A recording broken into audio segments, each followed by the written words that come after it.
Paragon together. Yes. Yeah. So, Bole Baba Ki Jai. So, I'm Ramloti and I live at the Hedekandi Universal Ashram. I'm not in the temple today because we've now opened up to visitors and there's many visitors there. I'm in my little hermitage, but we're still at the ashram and so grateful to have Aditya coming here all the way from India and Pujari from Russia. And this is our opportunity to learn more about Babaji, how it's touched his life and where it's brought him, which I think is quite many places. So, Bole Baba Ki Jai. Welcome, Aditya. Can you tell us a little bit about your experience with Babaji or how you got there, whatever you want? So, Bole Baba Ki Jai. Bole Baba Ki Jai to all of you, and it's lovely meeting you all. So I'm going to get into immediately as to how I met Babaji. I'm 64 years old right now, and I met Babaji when I was about 16 years old. 16, 17 years old, I was a teenager and blah, blah, blah, blah, blah. And at that point of time, Babaji's connection came through my mother's family, through Mahendra Baba's family. From that side, it came from that side. And in the initial stages, I wasn't very keen to meet Babaji because I was only 16 years old. I would much rather go to a discotheque, So, but Babaji pulled me towards him. And the first time when I met him, it was very scaring for me. It was very awesome for me because he kept looking at me like this, If I moved there, he moved his eyes. If I moved there, he moved his eyes. So I would try to run behind people, to hide from him because maybe I had too much of guilt in me. I was too young to understand. At the age of 16, you're always doing something wrong, like that. After a year, I met him again, and that is when he really, really caught me completely, And he slowly pulled me out of my shell. I would sit in the back of the congregation. All the people sitting together, I would sit in the back, in the last bench, because I didn't want to be responsible and come up in the front. And he would pick me from there and put me in the front. And he would make me play the dholak, the percussion instrument, the dholak. Now, unfortunately or fortunately, that is the only thing I know how to play. So, because I had to play it, I had to sit in the front automatically. So he pulled me from the back of the class to the front of the class. And after that day, it became a rule that whoever plays the dholak has to sit in the front always. So his seat is always reserved, So it made me feel a little important, okay. So people have to make way for me, But this is the way he slowly pulled me inside his system. But he ensured that I took the step. He didn't brainwash me or put some magic in my mind and convert me. No, I had to take the first conscious step. And when I met Babaji, human like an elder brother or a younger brother, when he came in at that time in 76 or something, 74, 76, when I met him, he was little elder to me in age. I was 60, so he looked 24. He didn't look too big. He didn't look like some with a big beard and something. No. He looked very handsome and very thin and nice. So I said, it's like a bro, So he pulled me in with him. He pulled me towards him. He kept giving me sweets and chocolates and stuff like that. And slowly, he asked me, he said, why don't you come to my ashram? So what I would do is I would say Bole Baba Ki Jai very loudly. Actually, I was only doing to show off, nothing else actually, because I was very young. And when you're 16 years old, you got good lungs, and everybody was very old. They were coming from the previous Baba and Mahendra Baba link. Obviously, they were my age, the age I am right now. So I would shout loudly. So he said that, good, you're very good at this. You must come to my ashram. So, and then he put some chocolates in my hand. So obviously I'm going to say yes. If he's going to give me chocolates every time, then I have to go to his ashram, like, you know. But he made me take the step to say that, yes, I will come to the ashram. And then he gave me a mala. You know, this is the mala he gave me when I was 17 years old. Wow. And I still wear it. I still have it on me. And I pray like all of us pray on a mala. I do the same. And when I went to Heda Khan ashram, I really had a tough time. Because as all of you who have been to Heda Khan know, that it was in the winter time, in December. But we had to go from the hillside. So we had to climb up 8 kilometers and climb down 8 kilometers.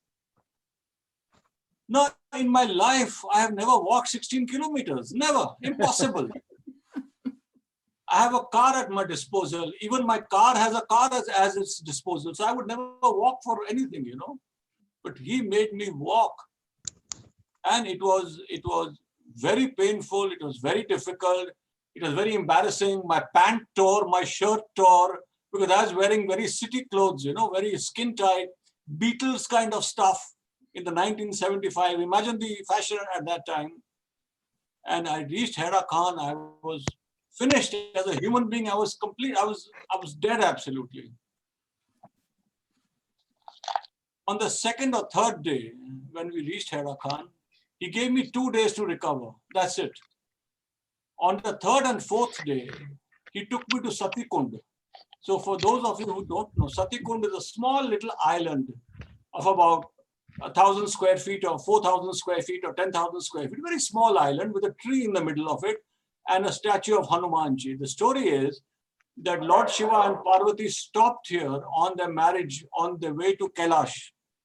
So it is called Sati Kund, the Kund of Sati. Sorry, Shiva and Sati, not Parvati, Shiva and Sati. So it is called the Sati place. So there is a big tree, the ancient tree there with a lot of roots and all that. He took me there. He made me sit down there on a root. Very, very mythological type, you know, very, very biblical, you know, something like that.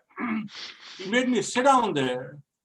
He made me cross my legs, which I couldn't do. I still can't do it. And he said, focus on what I'm going to say. So I got very scared. This is not the person I met in Bombay, you know, this is somebody else altogether. He's getting serious, you know. And he told me, focus on what I'm saying. I said, yes, I was very scared for my life at that point in time. Because I'm in Heda Khan, there is no telephone here, there is no post office here, there is no electricity here, there is no toilet here, there is nothing here. There is only one person here called Babaji, and he's the boss of everything, and everybody prays to him. So I am not like that in Bombay. I was an urban kid, you know. I said, yes, I'm focusing on you. I was very scared. He told me, Ramloti, he told me the story of my life. He told me everything. He gave me all the milestones of my life till the time of my death. Yeah, I'm on this Zoom, honey. And this is on the third day of my meeting him. I don't want to know what the life is like. I hear you. All of you can hear me? Yes, sorry. Somebody just wasn't muted, but now everybody's Can muted. all of you hear me? Yes, Yes, yes, yes. go ahead. He told you everything about your life, past, before he met you, and previous, and in the future?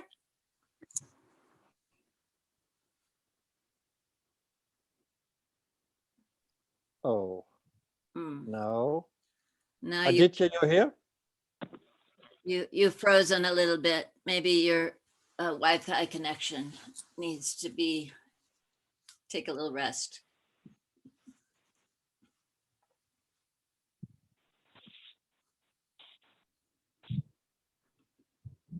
Hello. So he'll be back.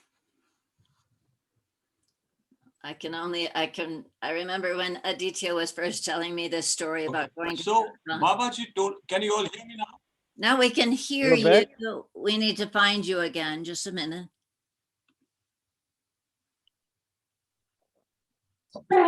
There you are. Okay, good. I'm going to just spotlight you again. Okay. Great. So Babaji told you your past and future. That's where we were, or? Yes. So Pujari, he told me the story of my life, the major milestones. It scared me a lot because I didn't want to know about my life. I'm only a 16-year-old guy, And what is important now is that he told me that I'm going to get married in Heda Khan. So I was only 17, 18 years old. I didn't want to get married there. I thought maybe my father has told him, get him married, finish. I was about to get up and run away from the tree, but he caught my hand and made me sit down there. And he told me that I will get married here. He pointed to the cave. That time there was only the cave on the hillside. There was no temple there, And he said that I will stay on top in the ashram and the girl will stay downstairs. So I got very scared. I said, if the girl is going to stay in a cave, what kind of a girl must she be like, Anyway, 8 years later, when the time of my marriage came, I was 24 years old. A lot happened in the period, but I'm just jumping forward a little bit. ये शायद सनी कपूर का बेटा है. Yes. So when it came 8 years forward, my mother went to him and said, we want to get our son married, and can you help us, and this and that. So she showed him some photographs, as the normal Indian custom, showing photographs to the guru. Excuse me, if anybody's unmuted, please mute. Kautuk, you have to mute yourself.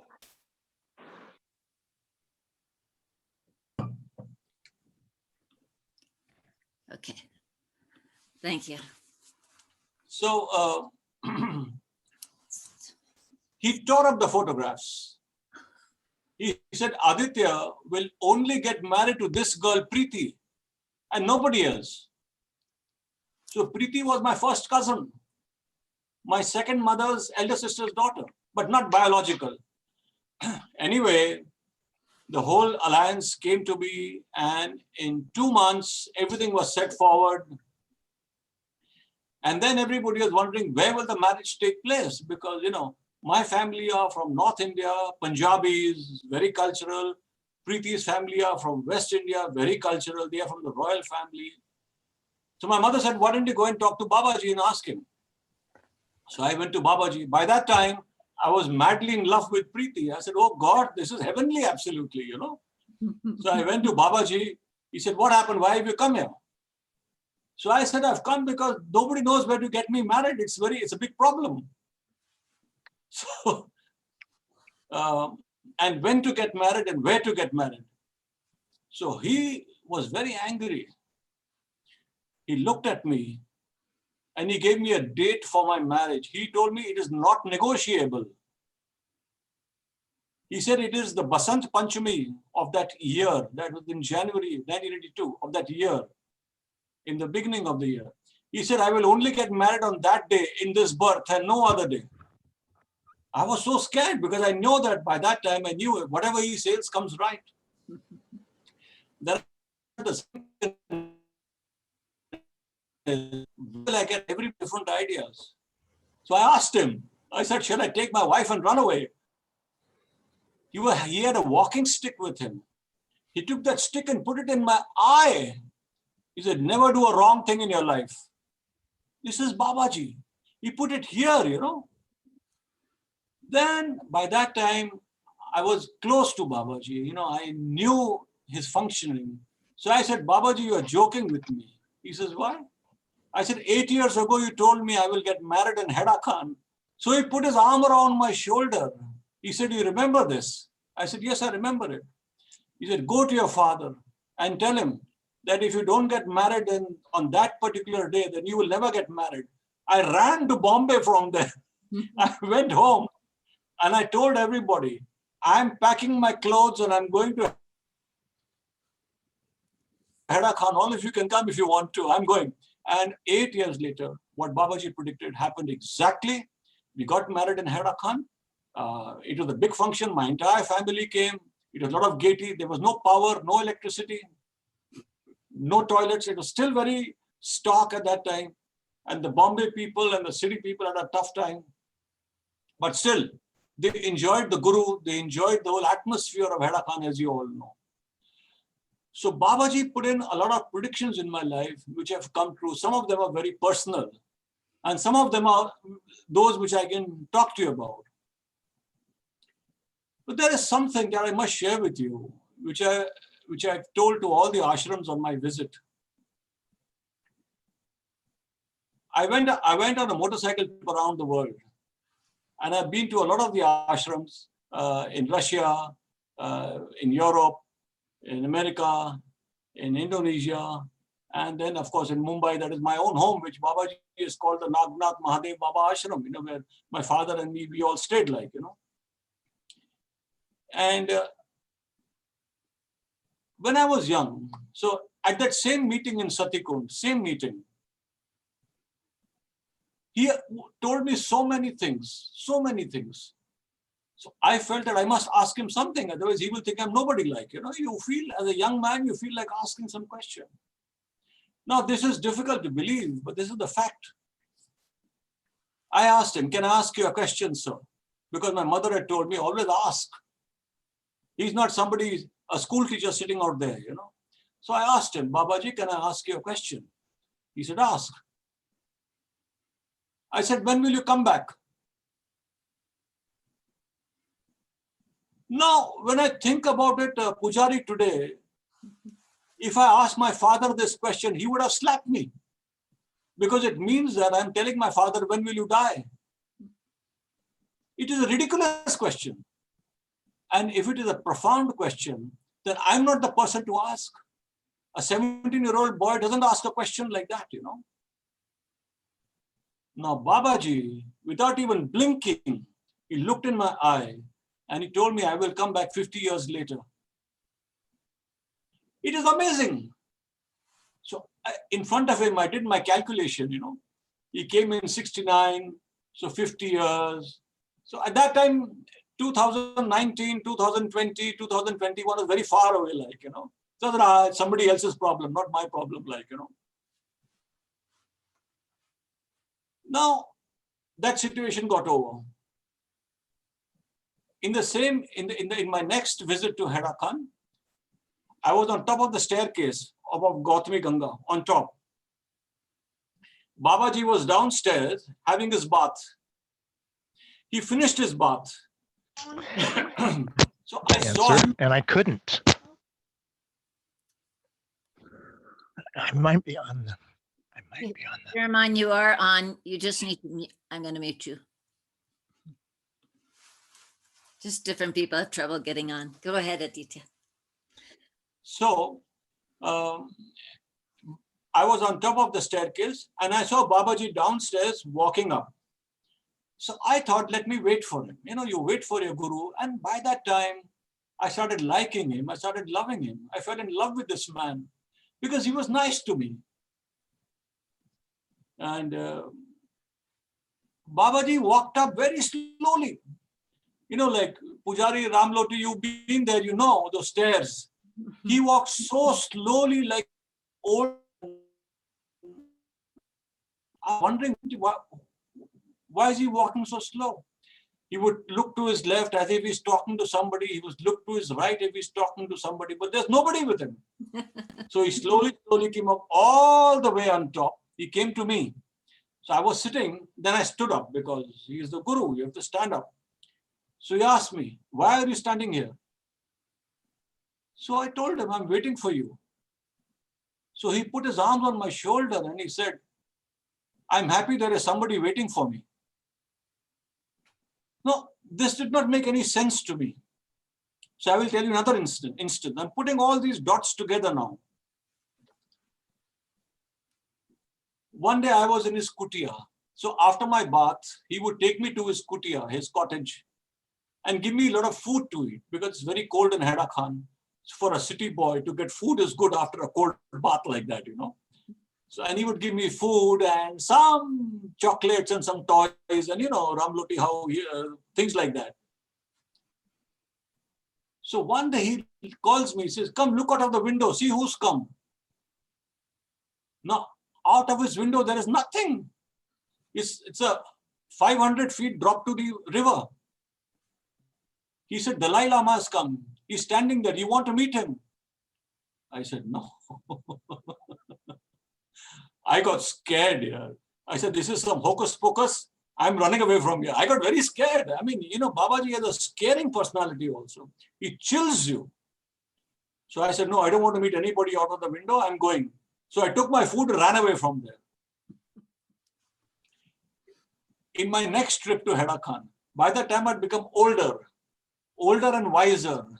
Wiser means I knew how to goof off from Babaji. I knew how to run away from him. Like, he couldn't catch me all the time. And this is before I got married. And so one day, there was a lot of work going on in the ashram. That hotel, that 5-star hotel, what you call in front of the mandir, that was being built. So everybody had to do a lot of work, including me. So I one day ran away to the canteen, that BD shop, which was inside the ashram for the brief period. And Babaji is standing near the samadhi. That time there was no samadhi. Somewhere there, he's searching for me. He's shouting, where are you, Aditya? Like that. Now, he's behind me, so I pretended I can't hear him. If you're behind me, I can't see you. I kept having my samosa and chai and all that, I was only 19 or 20 or something like that. Because I knew he will give me hard work to do.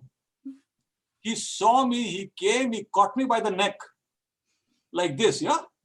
He caught me and he dragged me to the center and he said, where were you? I was searching for you. So I said, I'm sorry, I was having samosa. Then he said, can you hear the noise? I said, no. What noise? He said, can you see the helicopter? I said, there is no helicopter. There is no helicopter. This is Hedakhan. Where do you get a helicopter from? There's no electricity here. How will you get a helicopter here? So Babaji says, look, it is the Dalai Lama in the helicopter. You want to meet him? I said, no. I again got scared. There's the same Dalai Lama story coming forward, He said, no, come, I will take you up. I said, no, I don't want to go up. I don't want to go anywhere. I'm sorry. So I said, I'm going to do the Karma Yoga. So I ran away from there. The story got over. Babaji took Samadhi. We have children. We got married. We had children. My life continued. 2012. By which time I had a lot of experiences of Babaji all the time. He never let go of my hand. Never. Whether he took Samadhi or whether he did not take Samadhi, he never let go of my hand.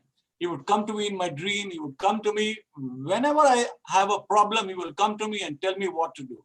It's amazing.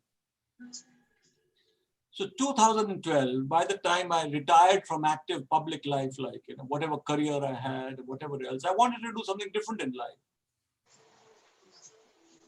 So I told my wife that Babaji has told me about Dalai Lama and about his coming back for a purpose. Why would he tell me I'm nobody? He could have told Einstein. He could have told a scientist. He could have told three. He told me. In the celestial lineup, I'm only a joker.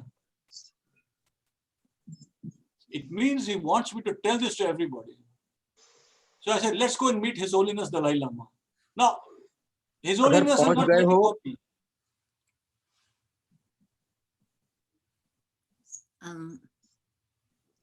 Somebody has their hand raised. हेड़ा खान बाबा के बारे में बता रहे हैं. जी.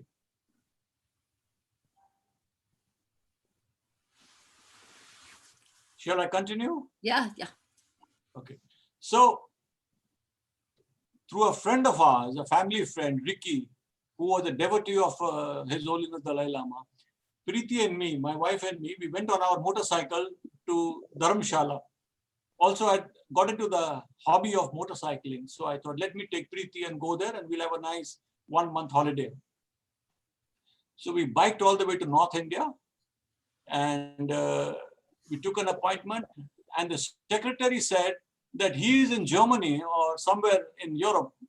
Maybe he will come So we said, okay, we can't keep waiting. So we are riding there, and if he is there, good. So when we reached Dharamshala, we telephoned the secretary and we said that I'm here. He said the Dalai Lama has just come in the morning today. You're very lucky. So I said, thank you. So he said, please come tomorrow at 9 o'clock in the morning. He gave me a time. I said, okay. We're very excited like children. And I was 57 years old at that time, something like that. And we went to meet His Holiness. And the secretary asked us, why do you want to meet him? So we gave some simple answer, simple answer. Because of philosophy, religion, devotion, Buddhism, something else. So he said, go to the main hall. So we went to the main hall and His Holiness appeared. He came there. His Holiness Dalai Lama came there. He came by himself. There was nobody there. His secretary was there and 2 security guards with machine guns were behind him. One photographer was there. The photographer was taking our pictures. Now, His Holiness blessed us. He asked us, can I do something for you? So we said nothing, just bless us. So we are husband and wife, so he blessed both of us. No, and he gave me a simple talk on philosophy. No, I had come to ask him a question, but I was scared of asking. How do you ask Dalai Lama, Nobel Prize winner, the head of Buddhism? How do you ask him the question? It's scaring. Free debate. Hello? All good? Yes. Okay. So I fell at his feet. I caught hold of his foot and I started crying. He was shocked. He said, what happened? Even Preeti caught hold of his foot. She ought to bend down, caught his foot. We both started crying. I said, you are the only one who knows where my guru is. If you die, nobody will know where he is. So tell me, where is my guru? Can you believe this? It's amazing. His Holiness Dalai Lama, the security guard came to pick us up, because this is a security issue, That man is under a threat all the time. He picked us up. He said, don't worry. Tell me everything. So whatever I have told you people, I told them so much because it's a public audience, He called his secretary forward. He told the secretary, take him into your room and ask him everything in detail and I will tell him where his guru is. So Dalai Lama said, in 5 days I will tell you where your guru is. Don't worry. This is His Holiness Dalai Lama. After that, he hugged both of us. He understood our mission. He understood everything. He's a divine man. He understood why we have come there. And he said, go. So we went to the secretary's room. And the secretary was very upset because, he looked foolish. So then I told him the complete story of Babaji and the Lama. And then Holiness Dalai Lama was escaping from China. Mahavatar Baba helped him at that time. This story has been told to us by Babaji. So there is a very deep connection between the Dalai Lama, this Dalai Lama, and Bhole Baba. Anyway, we said all that and we left. We got onto the motorcycle and we went back towards Bombay. In 5 days, I got an email from the secretary. And he told me that His Holiness tells you that your guru is born. He is a 10-year-old boy in the same place he died. And he will let you know when he wants to. I said, wow, that's lovely. That's all I wanted to know. The mission of my life is over. Now, I'm connecting everything.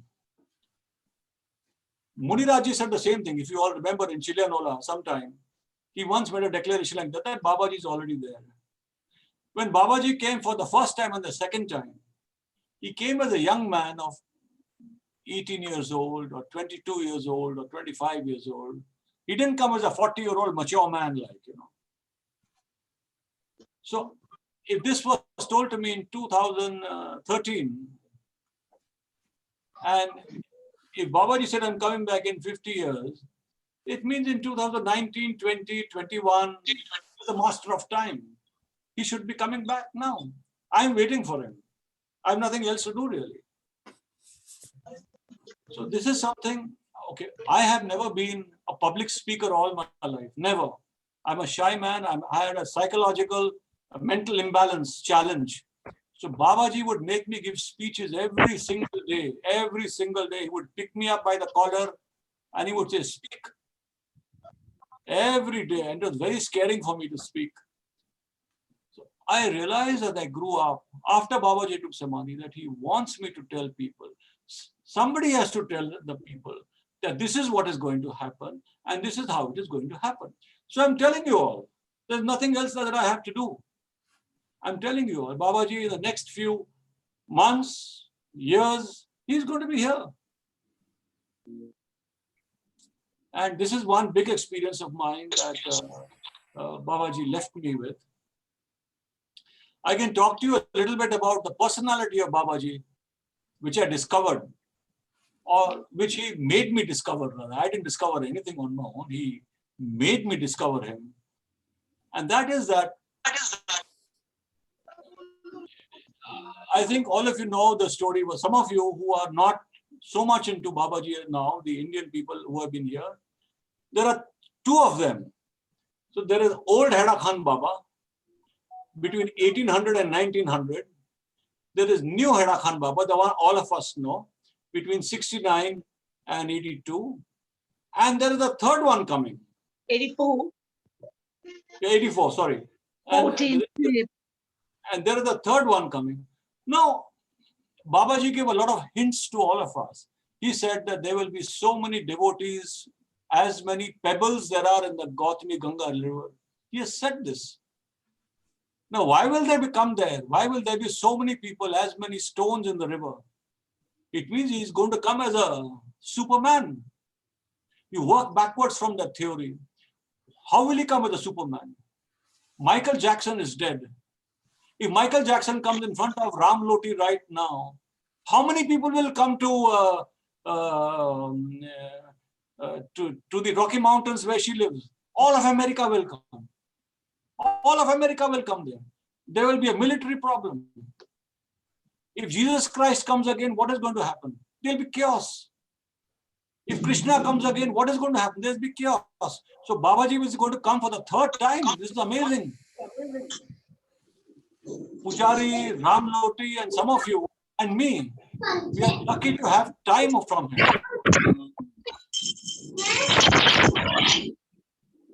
Babaji said, there will be a line to meet me.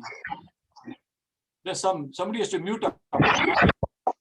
Pradeep, please mute.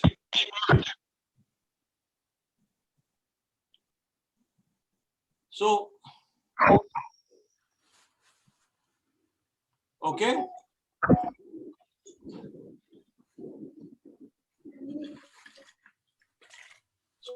So Babaji said that there will be a queue, a line to meet me from 300 kilometers away. Okay. A place called. Hold on, Aditya. Wait one moment. There's some people who need to mute. So Pradeep, you need to mute. And who is this? 38 Diva. So we can hear. Lynn also, you're muted. Yeah. Ramloti, is there a button where you can mute everybody? Ramloti? I'm trying to find them, yes.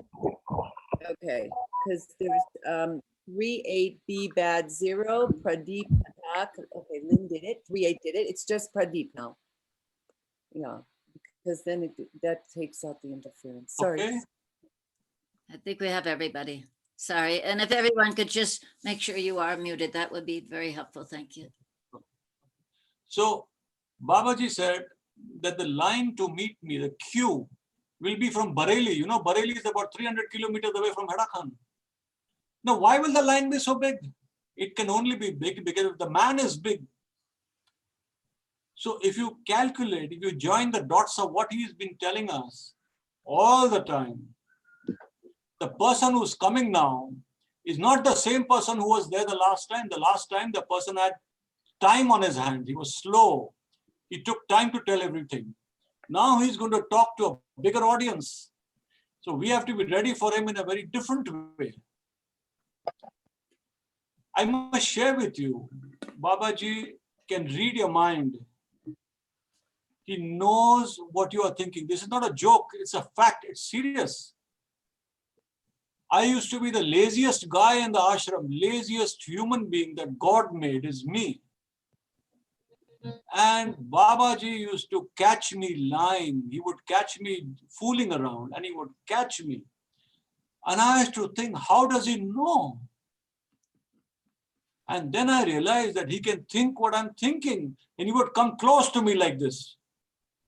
His nose to my nose and look in my eyes is very scaring. You try it with you two people sometime. You try it with your husband or your wife or your children. It's damn scaring.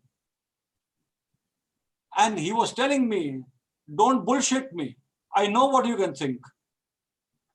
So many times. And it is only I became a good human being only because he scared me, not for any other reason. It's not because I'm good. I'm an idiot. But he scared the hell out of me when I was young. And slowly, I understood that he wants me to be good. Nothing wrong with being good. There's nothing wrong with it. Good things also can happen to good people, you know.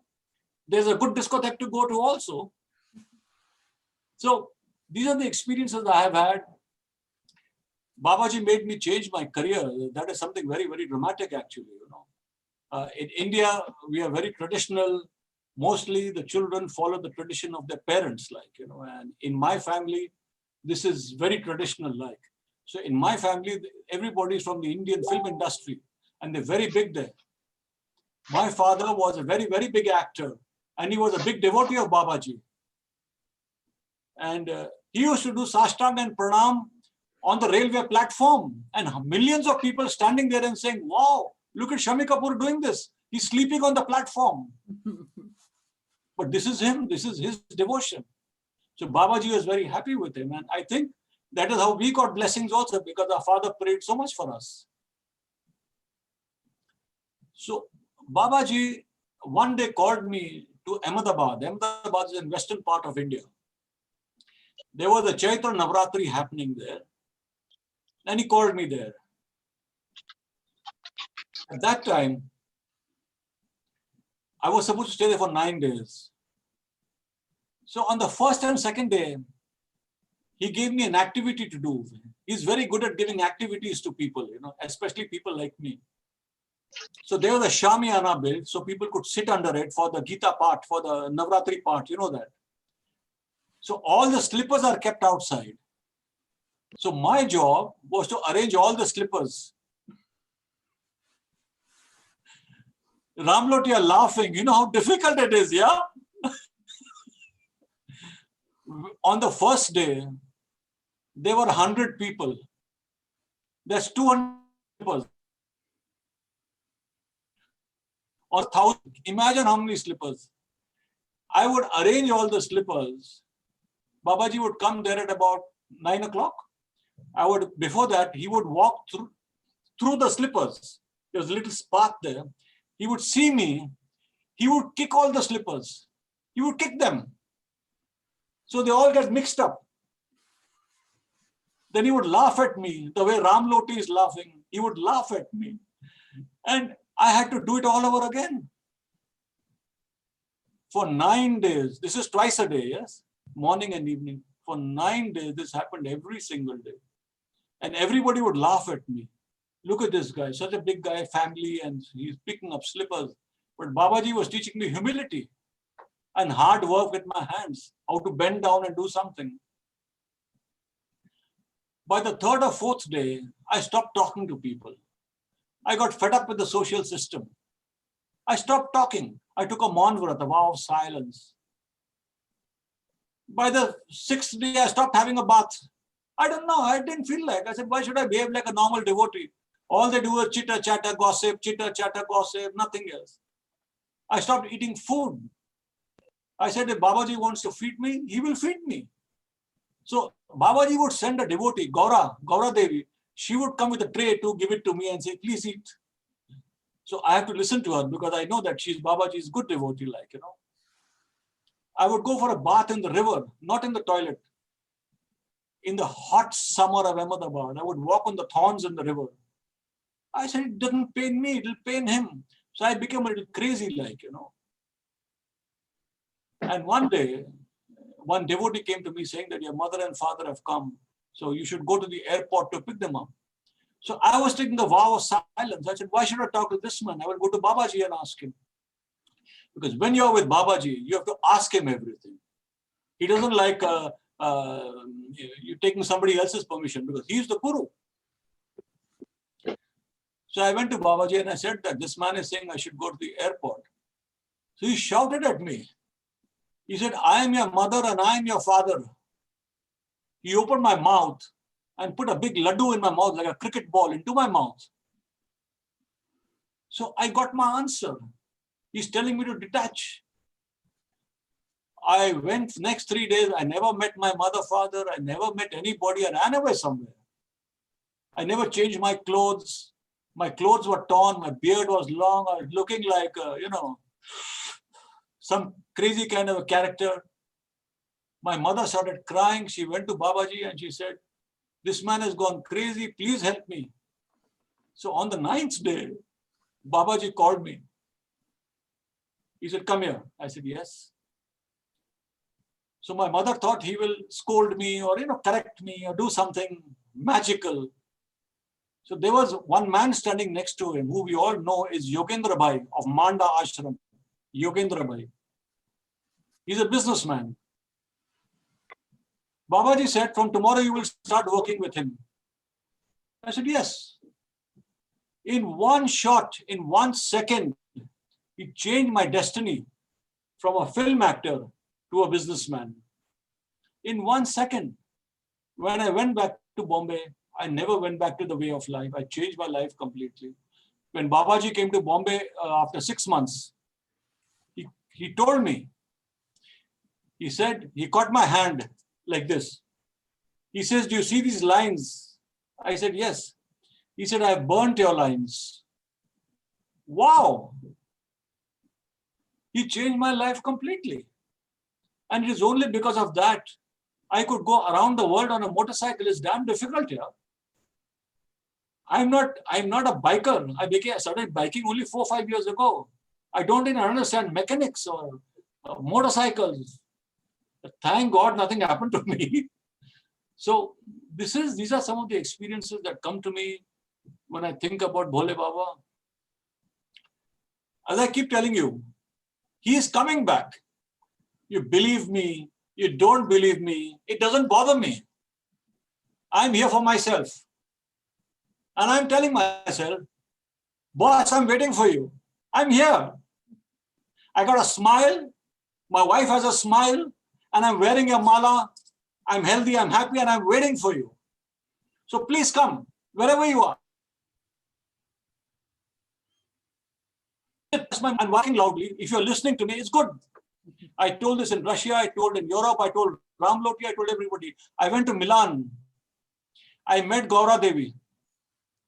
She was a very, very good friend of mine. I wanted to become a monk like her. I did not want to get married. I wanted to join Babaji's ashram as a monk when I was very young. Babaji wanted me to become a householder. He changed my life. But he made Gaura Devi do satsang with me. Satsang is the most important thing because we talk about God. Like right now, we are doing satsang. So even God is listening from somebody. Listening. What are these guys talking about? So I had the opportunity on my motorcycle. I went to Milan. So Raghuveer helped me. Shivani helped me.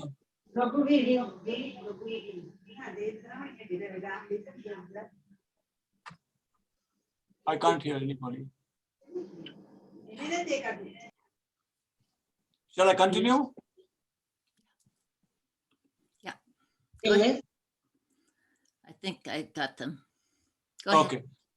So I went back to I went on my motorcycle trip. I went to Milan. I took an appointment. Raghuveer of Kosamui helped me. Shivani helped me of Italy. And they introduced me to the nurses who are taking care of Gaura Devi. I went to the house. She's sitting there on a couch, looking very healthy and very nice and very pretty. But she didn't know who I was. She had lost her memory, as we all know. You know, it didn't bother me. I sat at her feet. My job was to go to all the ashram and ring a bell and do bhajan. So I sat at her feet and did bhajan. I did Jai Gauri Shankar, Jai Vishwanath. All of you know this one. This Babaji taught me one day. I was very scared in Heda Khan because a lot of lightning and thunder, and I got scared. So he called me and he sang this bhajan to me. He said, when you're scared, sing this bhajan. So I sing this bhajan whenever I feel uncomfortable. So I sang this bhajan to Gaura Devi and I started doing satsang with her. All that I'm telling you, I told Gaura Devi. She didn't know what I was saying. She didn't even look at me. She was looking at the television in front of her. But I spoke with her the way I'm speaking with you of the story of my life from the time Babaji took Samadhi till now. I spoke with her like a normal human being. She didn't even smile. The nurses, they came forward because they understood. They started crying. They said, what is this? So I explained to them who this lady is. She is the one who got Babaji to the Western world. And then I did Namaste to Gaura Devi and I left from there. I was very happy. My mission is over. That's it. I just wanted to meet this one. So I went to all of the ashrams and I told this story in all my satsang to them that he is coming, and he is coming. And Babaji always said that the sun and moon will change their course, but the Guru's words will never change. It has never changed. I used to challenge Babaji so many times. If I'm stuck somewhere in Bombay when I was young, if I'm stuck, I don't know how to get ahead. I will say, Babaji, get me a taxi. And taxi will come from somewhere. I used to do stupid things like this.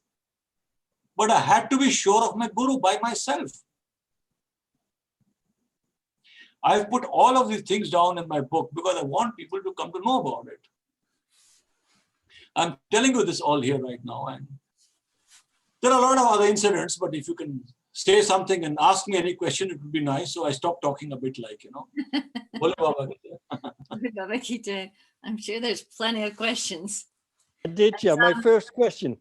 You mentioned that Babaji or the Dalai Lama told you that Babaji would come back after 50 years. Am I correct? Is something like this? Babaji told me he will come back after 50 years. After 50? Yeah, Babaji said. Okay. So that is, I calculated from 1969. Maybe you have to calculate from 1984. Okay. Now the story is... Or from What 76. year did you ask him that, Aditya? What year did you ask him that question? Okay. I will give you my opinion. In 1970, I did not know what was going to happen in 1984. There was no 1984. He was alive. So I thought to myself that he's going to come back from the time he is there now. So when I calculated from 1969 or 1970, he looked at me. He stared in my eyes. So that gave me the feeling of that I am on the right track. But I was stupid. Well, I didn't understand that he's going to go very quickly. He didn't let me know that. Because I was a child. So he manipulated my mind. He put it in my mind. Now, the only thing, Pujari, I can tell you is, I'm not sure. Nobody is sure. I'm not sure of what is going to happen to me tomorrow. I'm not sure if COVID will ever go away in our lifetime. I don't know. I know, I feel happy thinking that Babaji is going to come back in the next 2 years. I'm happy. I'm good. It works for me. Now, Dalai Lama, he told me in 2013, 2013, Excuse that me. Babaji is going to... You know, this word manipulate, like you say that you had this experience. Yes, you had that experience for sure, because you say so. So, but that word being used there, if you say that your mind was manipulated, then like maybe first language English people, you know, I myself, then I'm looking at that word manipulate. And it's a very difficult word. It's a very unpleasant, like human thinking. It's worst human thinking, manipulative. This word manipulate is very, very serious word. The meaning of manipulate is completely unwanted, undesirable. No one wanted manipulation. Because if you take that thinking mind, if you want purity of mind, you see, your mind cannot go to manipulation. Then your mind feels it. Oh, this doesn't feel okay. And you keep your mind always away from manipulation. Manipulation is the last thing I want in my mind. If my mind got tendency to manipulate, I avoid this. But luckily for myself, I can feel it. If it appears, I'll say, no, you know, can't think like that straight away, you know. And I like that. I like that. Our relation, if we say transparency, okay. If we prioritize, emphasize about transparency, truthfulness,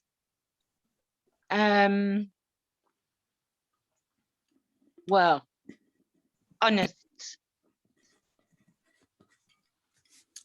Okay, let's give the word to Aditya. Okay. Lynn, remove Yes. the word manipulation. I'm not going to answer that. Remove the word manipulation and think of any other word. He put the thought in my mind. Yes, yes. That is important for me to know, that he put the thought in my mind. And he put the thought in my mind because I was a child. I was young. I didn't have a thinking mind at that time. He didn't have time to waste. He didn't have time to waste. He wanted to move very quickly. And you can see that he was only alive for 14 years, 15 years. In 14, 15 years, he had so much of work to do. So he put it in my mind and we walked forward. The experience you're talking about, everything is good. Everything is good. So just avoid this word. There's no need to use it. All you have described is perfect. I walked ahead from it. I walked ahead. Let's go ahead. Yes. Thank you. So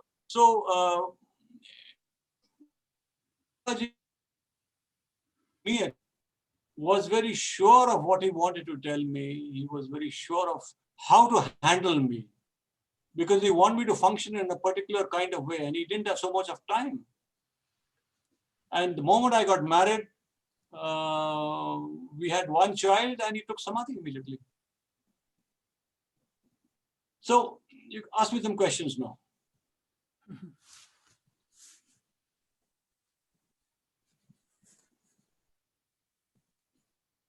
Namaste, Aditya ji.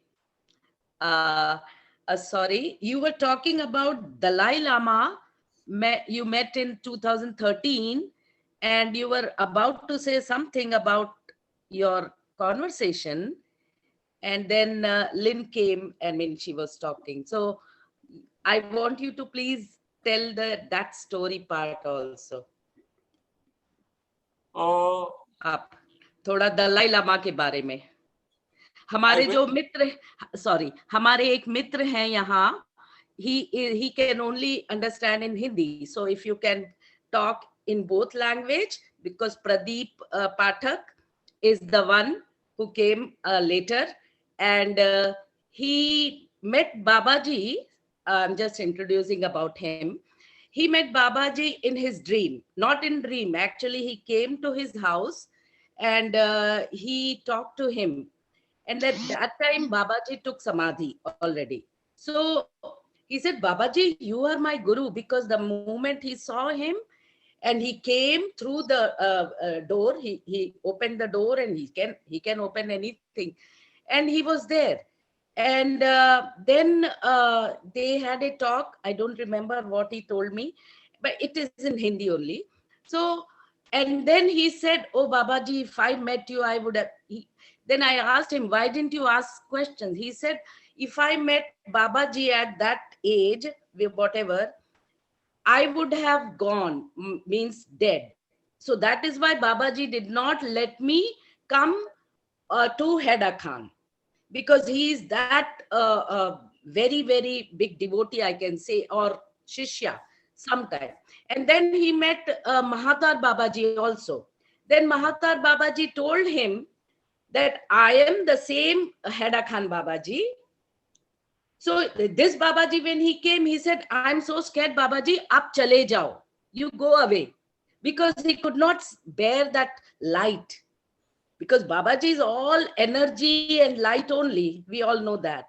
So he came in that form and he could not take, Babaji, aap chale jaiye. Aise bola. He said that. You go away, Babaji. So, but then Babaji disappeared. But anyway, that is the story. So he might ask you some question in Hindi too, Aditya ji. So the story about His Holiness Dalai Lama is that I went to meet him with my wife because Babaji kept referring to Dalai Lama. He kept referring to me something about Dalai Lama. So I understood much later on that he wants me to go and meet him. And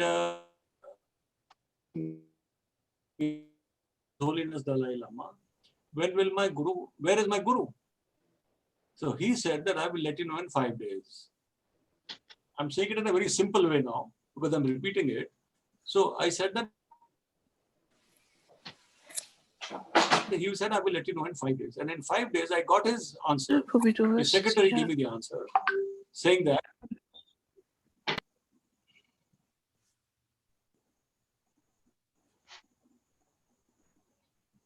are you all good? That lady's disappeared.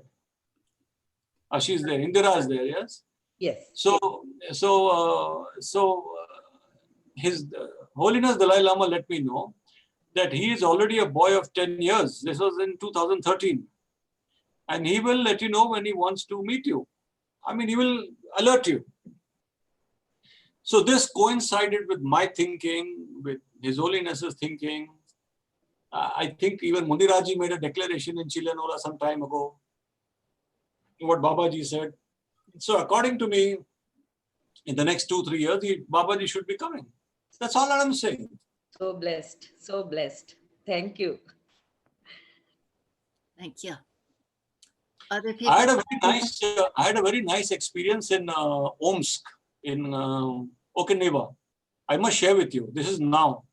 Please. When I went on my motorcycle trip, I went to Omsk in the middle of Russia, and there is an ashram there in Okinawa, that is started by Rajni. I think you all will know the story of Rajni there. Yes. And I had the darshan of the ashram, and I told the devotees the story, the same thing, what I'm telling you. I had a nice time there. My friend Puran Singh, that is Merlis Puran, you all know Puran very well.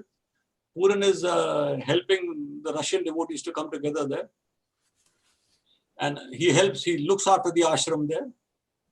And after doing all the arti and everything, we went to Puran's house, which is just opposite the ashram, went to sleep there. In the morning, Puran tells me that somebody's given a letter for you.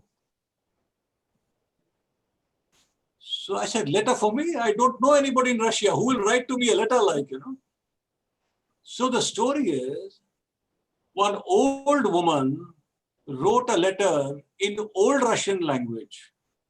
and gave it to somebody else to give it to Aditya Kapoor, who is staying in this house. And the letter, which I'm publishing in my book, says that Okinawa will become a big center of spirituality. So everybody must help. I was shocked. I mean, why will somebody send a letter like that? And nobody knows Aditya is there, you know. And it was not written in modern Russian language. It was written in old Russian language. So this is the way Babaji is connecting. And when the Okinawa ashram started, there was just one ashram, there nothing else. Now the Buddhism has come there, Judaism has come there, Islam has come there, Hare Krishna has come there, Christianity has come there. Old Orthodox Christianity is always there. All of these ashrams have opened up there next to each other because they're all thinking something is happening here. We don't know what. Like in Crestone, where Ramloti is. Ramloti is exactly like Crestone, where all the religions are there, you know. The same thing is happening in Okinawa. Nobody knows why. Everybody is wondering what is happening here. They don't know. So this is something unexplained. But Babaji said that Hanuman lives in Siberia. Lord Hanuman, Hanumanji. He lives in Siberia. So he sent this Russian lady, Rajani, to go and search for him and make an ashram there. This is the story of Okinawa. So ऐसे बहुत से कहानियां हैं आप सुनते रहोगे मिलते रहोगे तो लोगों से तो I'm just telling her that there are a lot of stories around and if she listens to people, it's good fun. It just keeps you happy, like, you know. Yes. You don't have to follow anything. You read a book, you read a magazine, you read a newspaper, so listen to me. That's it. Keep it at that. Keep it simple like that, you know. I'm just another human being. For me, I'm doing my duty. Babaji told me to tell this, so I'm telling it. Whenever I meet a devotee, I tell this to them. Thank you, Aditya ji. Yeah, your friend, वो बात करना चाहता था. हाँ जी. प्रदीप जी आप बोल सकते हैं. मैं due to some language concern, so he told me to translate him after this meeting. I will tell the overall the crisp of this meeting. Due to language, he didn't join directly. That'll be wonderful. Thank you, Aditya ji, for your wonderful. You're welcome. You're welcome, Mohit. And this will be uploaded to YouTube also later on, so you can hear the recording. Yes, I'll post the link so you can listen carefully. So somebody else would like to ask questions or? I have a question from Pradeep. Can I ask? Sure. Yeah, he said that आप प्रश्न करें बाबा जी ने किसी को क्रिया दीक्षा दी कि सो संन्यास दिया था को संन्यास दिया था. संन्यास क्या है? वो क्यों नहीं दिया था क्रिया दीक्षा? He is asking that did Babaji give any kriya to anybody? Diksha, initiation. That's what he's asking, I guess. Okay, let me explain to you. First and foremost, I don't know too much about what he did to very people. Not historian who has put together everything. I'm running one track of where is he right now. That's all my track is. Second thing, Babaji has taken a lot of people like me. He picked me from somewhere and put me somewhere. So there was one engineer when I was very young, and he was a very learned engineer, and Babaji turned him into a monk, and he gave him a lot of energy and turned him into a school teacher, and we have never seen him after that. That means Babaji has changed a lot of people's lives in very, very many ways, turned them from being a monk into a householder. Oh. Yeah. So, but this specific question, I think you can ask somebody from the Samaj, Hera Khan Samaj, Sanjeev Sarna or anybody there. You can ask. I can answer that question. I can answer this question about the Kriya Yoga. He did give it to a person called Leonard Orr. He was in Virginia.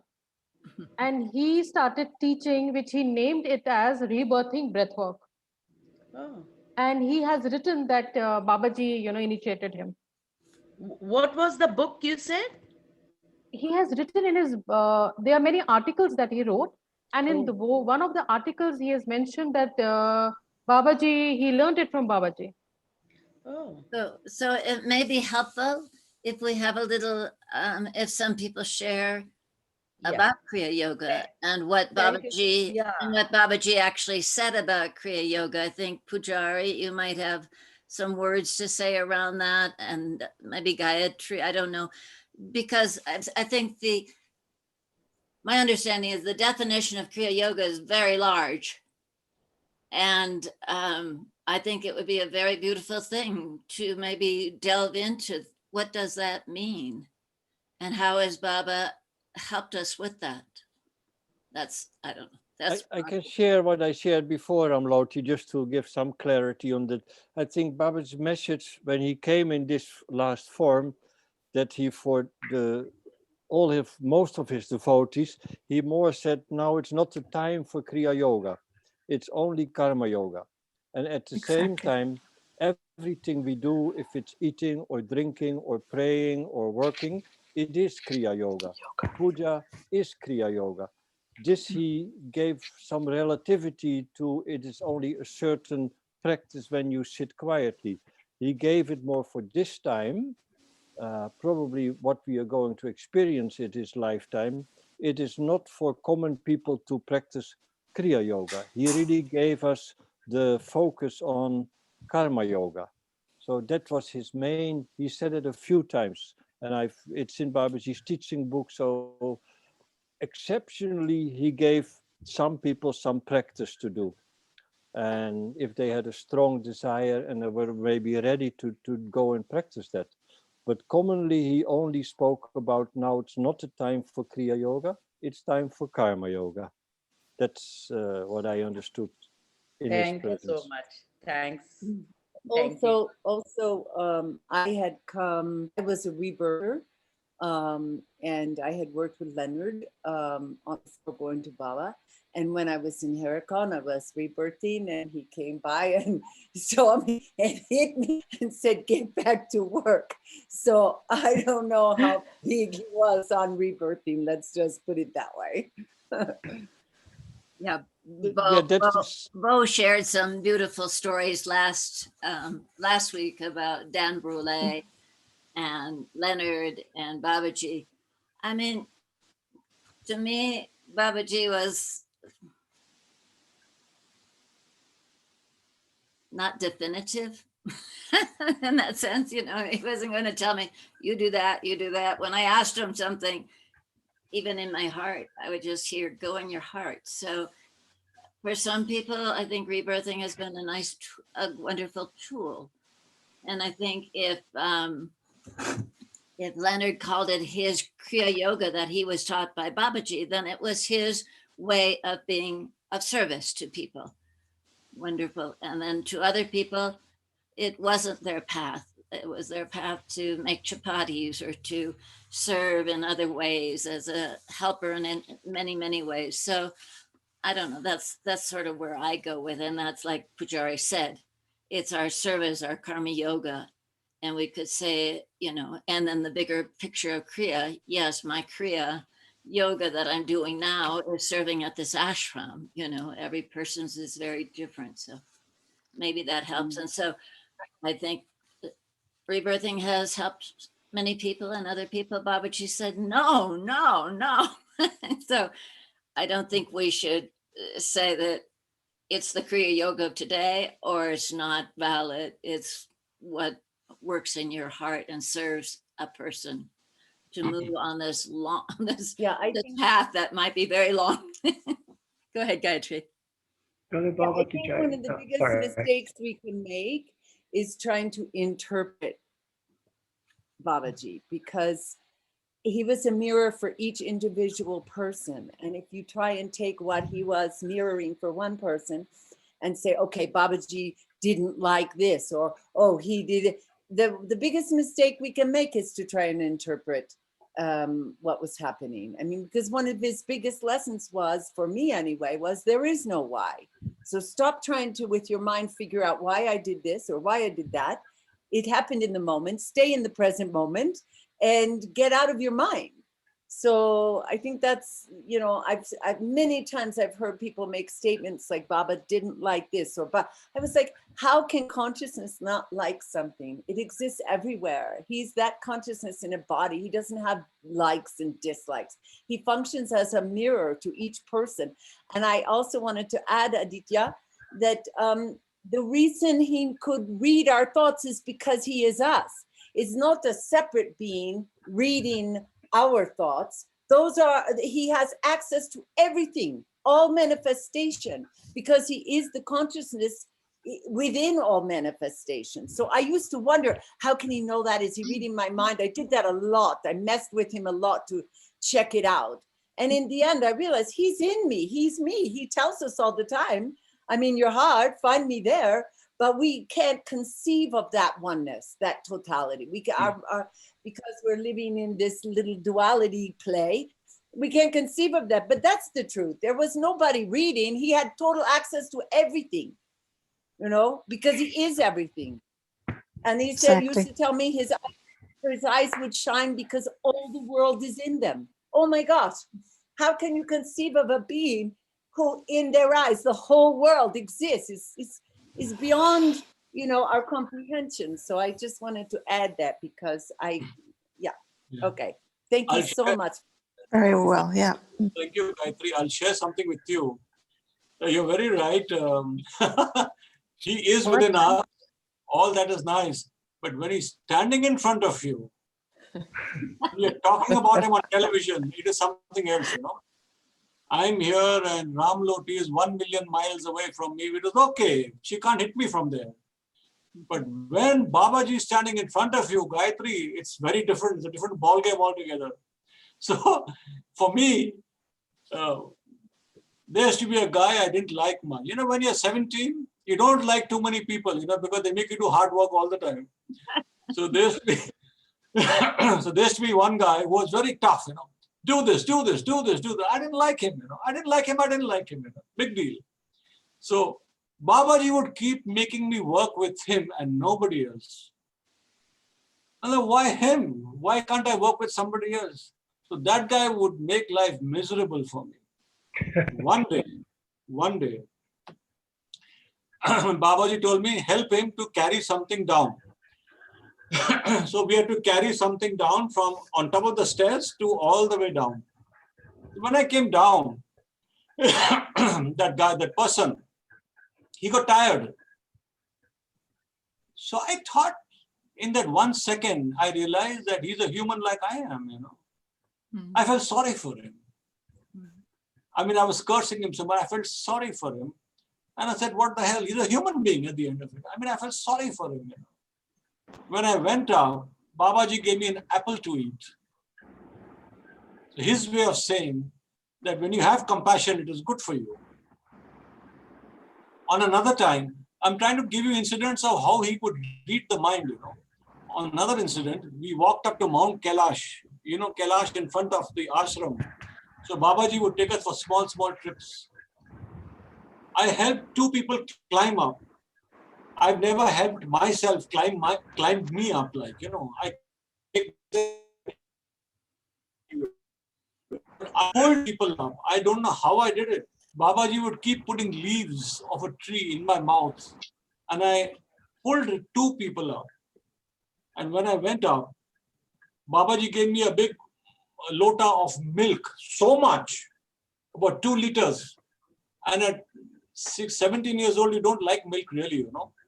So he said, drink it now. And I drank it and the color came in my, you know, I became a human being again. Like when we came down, I was so tired and I was emotionally tired because the whole thing hit me. What is happening, you know? When we were crossing the first river after the Kailash, small river, small, you can jump across. Babaji was sitting on the opposite side on a rock. He was waiting for me. So I saw him sitting there. I said, wow, he's waiting for me. I was the last person because when you come down, even if you roll down, you'll reach Hedakhan. There's nothing else to do, you know. I was coming slowly. So I said, wow, he's waiting for me. So I looked at him across the river. He's doing like this, which means jump across. Very small, about 2 feet or something. So for a brief second, I stopped. I looked at him and saw the river flowing. And a philosophical thought came in my mind. And the thought was, where is the river starting from and where does it go? It's a little poetic thought that came into my mind. Babaji replied from the other side throughout India. He replied in English to a question in my mind. And there are so many incidents, Gayatri. He would give me things to eat when I wanted it because I've thought about it, not because I've asked for it. So he let me know in a polite way, in a nice way. Don't fool with me. I know what you're thinking. So I got into line because of that system. I got into line because he had no time. He wanted me to get into line very quickly. He didn't have time. At that time, I got, let's say, 100 minutes of Babaji, 100 minutes. I put all the minutes together, like in television, you calculate minutes. I had 100 minutes of Babaji. Today, when he comes as Christ or he comes as Krishna again or something big, you're going to get time like this on Zoom. So that's it. Bole Baba ki jai. Can I take a moment to express my collective gratitude for? Jerry, did you have something you wanted to say earlier on? And Yes. Can I take a moment to express our collective gratitude for Mr. Kapoor, please? I just want to share how Bole Baba lives through the association of exalted devotees like Mr. Kapoor, and how it just makes life so much easier for youngsters like us who've just heard about him or who've just read about him. I returned to India after 17 years and I went straight to Herakan and I spent almost a week there, came back. I'm a former BBC journalist. I used to cover His Holiness the Dalai Lama. And another BBC colleague of mine told me about Mr. Kapoor. And then I figured out, oh, I got to figure out more about Bole Baba from him. And I connected with him. And it so happened that he shared these beautiful stories, and all these sound like a nectar of devotion, like a nectar of love for me. And while I was besotted and completely enamored by what Mr. Kapoor said, I was thinking in my head, wow, this would have been amazing for him to just sit down next to Bole Baba. And the fact that we're fortunate, we're lucky enough to even have this interaction with him, for him to bless us and for him to share this with us, it's such a big deal, such a big deal. We get caught in the intellectual words, war of words in our head as to whether he did this or whether he did that or not. But the purity of the moment that Mr. Kapoor spent with Bole Baba and the fact that he's now transmitting that to us is such a big deal. I don't think a lot of us realize that. The other thing that I want to say over here is that, as Gayatri just said, that there are no others, we're all one. And I think Mr. Kapoor is a great example of that, because since I started talking to him, and after coming back to India, I got struck with Corona.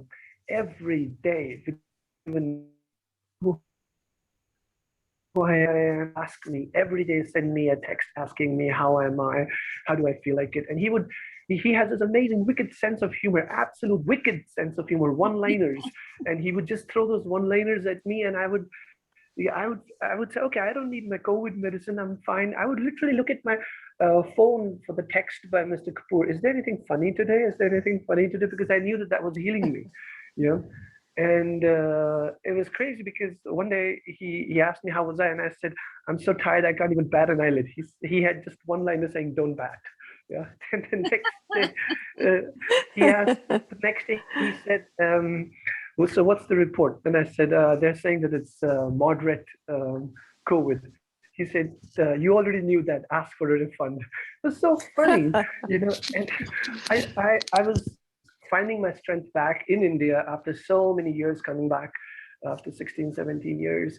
And I think that it's remarkable that we get to feel Bhole Baba, his purity, his love through the association of exalted devotees like Mr. Kapoor. And I sincerely express my heartfelt gratitude to him.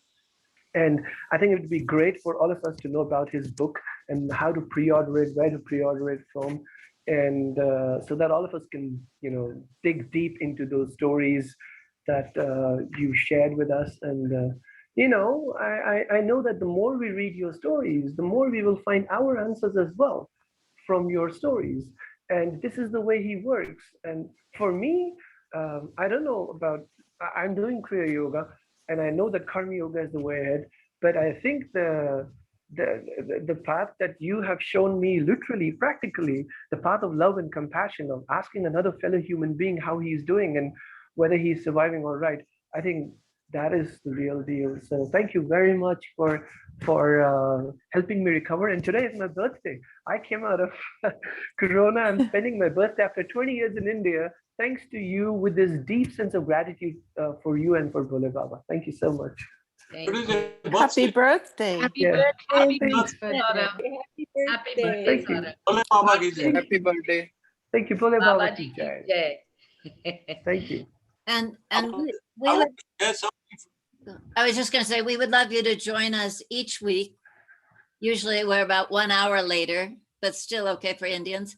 Next week will be a doctor from Milano. So from all over the world, and this is what we're finding. This is why we've done, I don't know, 15 or 20 of these, because to hear Aditya's story enriches my understanding of my experience with Babaji, whether it was in physical form or in my dreams or in my meditation. Baba is here for each one of us. And as I hear, Gayatri Pujari, whoever, Aditya, you explain it more, it helps me deepen my relationship. So thank you. So please join us anytime. It's the same link, but one hour later for you. Thank you. And that's to everybody. Go ahead, Aditya. There's something that I want to point out a little bit of what Pujari said, what Karma Yoga. Now, especially me, Babaji ensured that I do Karma Yoga all the time. And that meant that even if I've just come from Haldwani to Heda Khan walking on the river, as I reached Heda Khan, instead of going to my room to sleep, he would tell me to go and paint the temple, So with, that guy from Perugia, Fulvio, he is a painter also. So we both used to be there painting the temple, And I used to think, I've just come from Haldwani, I'm tired, I can go to sleep for some time. No, go and do Karma Yoga. That's one part. Another part is, when I went to Crestone and I met Ram Loti there, she was doing Havan in this visit. I went with Shashi there, and Shashi was very kind enough to take me there, and she was my host in Denver, Shashi and her husband Bipin actually, and they were very nice to me. And they took me to meet Ram Loti once again and see the ashram. I'm going to describe the way Ram Loti does Havan, and it is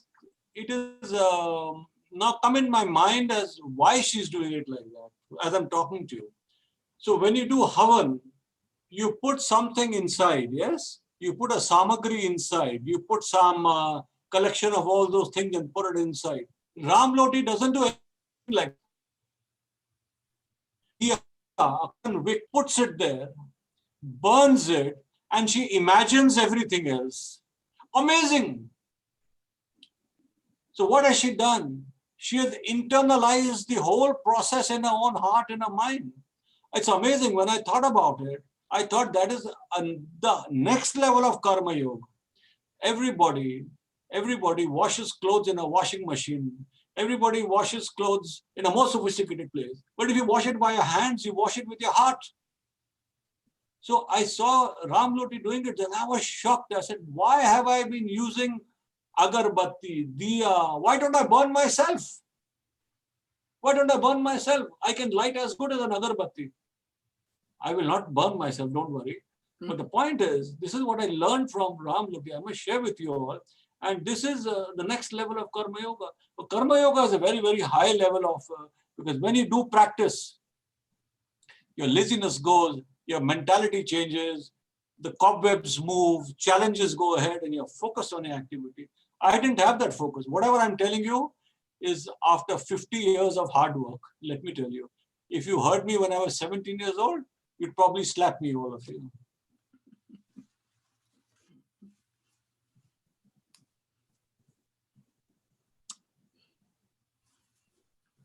Anything I can else? add, Aditya, Yes, I have a question, please. Okay, well, let's have Pujari, and then is that you, Biggie? Yes. Okay, so Pujari, then Biggie. Okay, well, I just wanted to share something more about the karma yoga topic, because it's a very beautiful way that Babaji showed us. We have to work, and at the same time, in this working, we have to find out that we are not a doer, and then it really becomes karma yoga. That we are like doing it like how a tree is growing. It's the illusion that we are somebody, and this is the process how Babaji tried to get us free us from this burden of me and mine. And through karma yoga, we can explore this, who is doing something. And if we are in I am doing, then we are on the wrong track. And if it's happening, we are on the right track. And that's the beauty of many years of practicing karma yoga, that you find out, oh, wait a minute, it is not about this, it's more about that. So that I wanted to add to these beautiful words. Thank you. So Biggie, Birgit is from south of France, although German by origin. Yes, that's correct. Thank you, Ramloti. Thank you so much, Mr. Kapoor, for sharing all of this information and stories. That means the world to me, I must say. And I wanted to know, do you know when your book is coming out? Because I think that's pretty much the only book is missing in my collection about Babaji. So, so I wanted to know if you know when it will be coming out. Okay, my book is being released on the 1st of June, 3 days from now. Oh, okay. And you can go to Amazon.in and get it on ebook, Kindle. Yes, okay. You can get it on Kindle. Kindle can cross borders immediately, you know. Perfect. And Amazon. The name of the book is The Quest, correct? The Quest, okay. By Aditya. By the way, Mr. Kapoor, I have enjoyed very, very much all the videos of your father, of your dear father. I enjoyed them tremendously. So. And how do you find those? Yeah, I watched them quite a bit too. It's like Shami Kapoor Unplugged, I think it was called. Exactly. Yes. Yes. On YouTube. Is that the name of the video? Shami Kapoor Unplugged? Shami Kapoor Unplugged. Oh, okay, I'll look up. Yeah, beautiful. I mean, it's beautiful. Just like Aditya was saying, he would, pranam on the big platform of the train. He was very, just devoted. It's very beautiful to see the love and devotion that people carry in their heart is just so touching. There was an incident with my father where one day Babaji was sitting and my father, they were sitting next to each other. So my father had put on a lot of weight by that time. He was maybe 110 kilos, 120 kilos, 130 kilos, very big, And Babaji would play with small children. He put a child like that. So my father had a thought in his mind. I wish I was a child to sit in Babaji's lap. That was the thought that came into my father's mind. Babaji picked up my father and put him in his lap. Oh my goodness. He picked him up. He picked that man up, dead weight of 130 kilos. He picked him up and put him on his lap and bounced him. And my father started crying. He started crying. Beautiful. My goodness. Oh my goodness. Babaji is amazing, Bridget. He is amazing. And I tell you, this is my mantra for me, is let him run your life. If you let him run your life, you got the best manager in the world, your guru. Yeah, it's true. It's really true. The it's best really manager. True. I agree. And he takes no salary. No salary. I love that. All he wants is love and affection, and to laugh like this, and to be happy, and karma yoga, yeah? Karma yoga. Pujari has spoken of karma yoga, so karma yoga is very important. Thank you. Beautiful. A few more people had their hand raised, and I'm not so good at following all this kind of stuff. So we have Pradeep and we have Lalita. And Chitra. Hi, Bole Baba ki jai. Bole Baba ki jai. Aditya, I have seen all Mr. Shami Kapoor's videos, and I used to last year, like the first thing when you told that Baba told that he'll be coming back after 50 years, I immediately calculated from 1970 to 2020. So I like first time, yeah, first time I got I could feel his presence in my life completely was last year. It was 2020. So that prophecy is already true for me. Wow. And then yeah, and then about the duality and oneness wala confusion. So sometimes, you know, I feel that oneness, and sometimes believing in duality is such a, you know, consolation that, okay, he's a separate entity to whom you can, you know, look at when you really want someone there for you. So at that time, a different elderly person over there who you can look up to, and who you can, you know, approach when you are in trouble. So that also gives a lot of relief. And then coming to Shami sir's videos. So when initially I started searching for videos related to Hedda Khan Baba, I came across Shami Kapoor Unplugged, the videos, and I used to cry as he used to talk about Baba, because it was a completely different side to a film star who we have grown up idolizing, and seeing that devotion in his eyes dripping from every atom of his body was really life changing for people like me. So that is what I wanted to tell you, and deepest gratitude to you, to Ram Loti, for organizing this, and thank you so much, Bole Baba ki jai. That is what I wanted to tell. Yeah.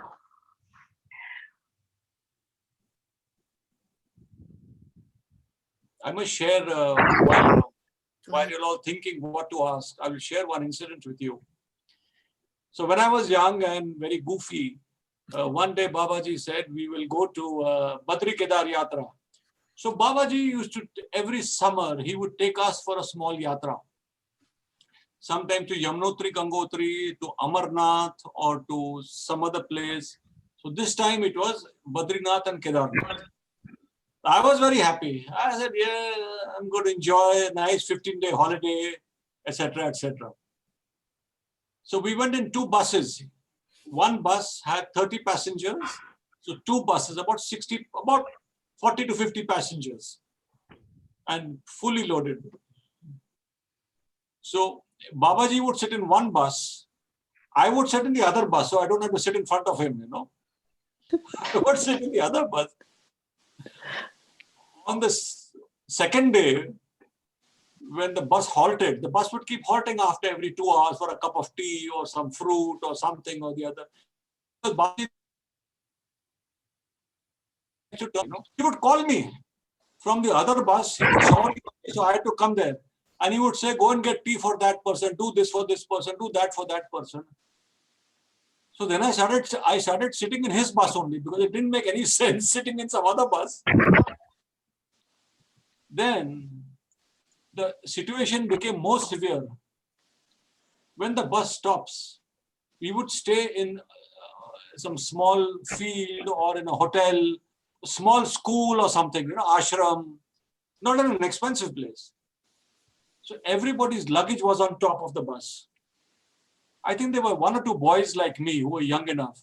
My job was to bring everybody's luggage down, pick it, put it in front of them, open it, give it to them, then close it, and put it back again. For 15 days, he made me do this. And the idea of holiday got over in 2 minutes. There's no holiday after that. So, Babaji never let me sit down. Oh, let's chill out. Let's do something nice. Let's sing a song. Oh, one day, we were sitting in the riverside. Sorry, I'm just telling you all these incidents one after the other as they come in my mind. Please. We are sitting in the riverside rocks. We are waiting for Munirajji to come from Haldwani. So Mahamunirajji was Babaji's next in command. You know, he was the guru after Babaji. So Babaji used to make us worship him when Babaji was alive, so that we understand that we have to worship him after he goes. So when Mahamunirajji would come from Haldwani, Babaji would take all of us downstairs on the rocks, sit down there and wait for him to come. We were the reception committee. So we would go with the dholak, with the kirtan, with the bugle, lot of noise and music and dance. So one day, we were waiting downstairs with Babaji, and we go early because that time there's no mobile to say I've reached here, come now, nothing like that. So we are sitting on the rocks and everybody was talking with each other. The elder devotees were talking to Babaji seriously. I was a young guy, so I was sitting far away from him, hiding behind somebody, So one lady devotee, she said, why are you all sitting quietly? Let's do bhajan kirtan. It's correct. Babaji used to say, if you can't think of anything, do bhajan kirtan. I made a very stupid remark. I said, why are you boring Babaji with bhajan kirtan? Let's sing some nice film songs and make him feel happy.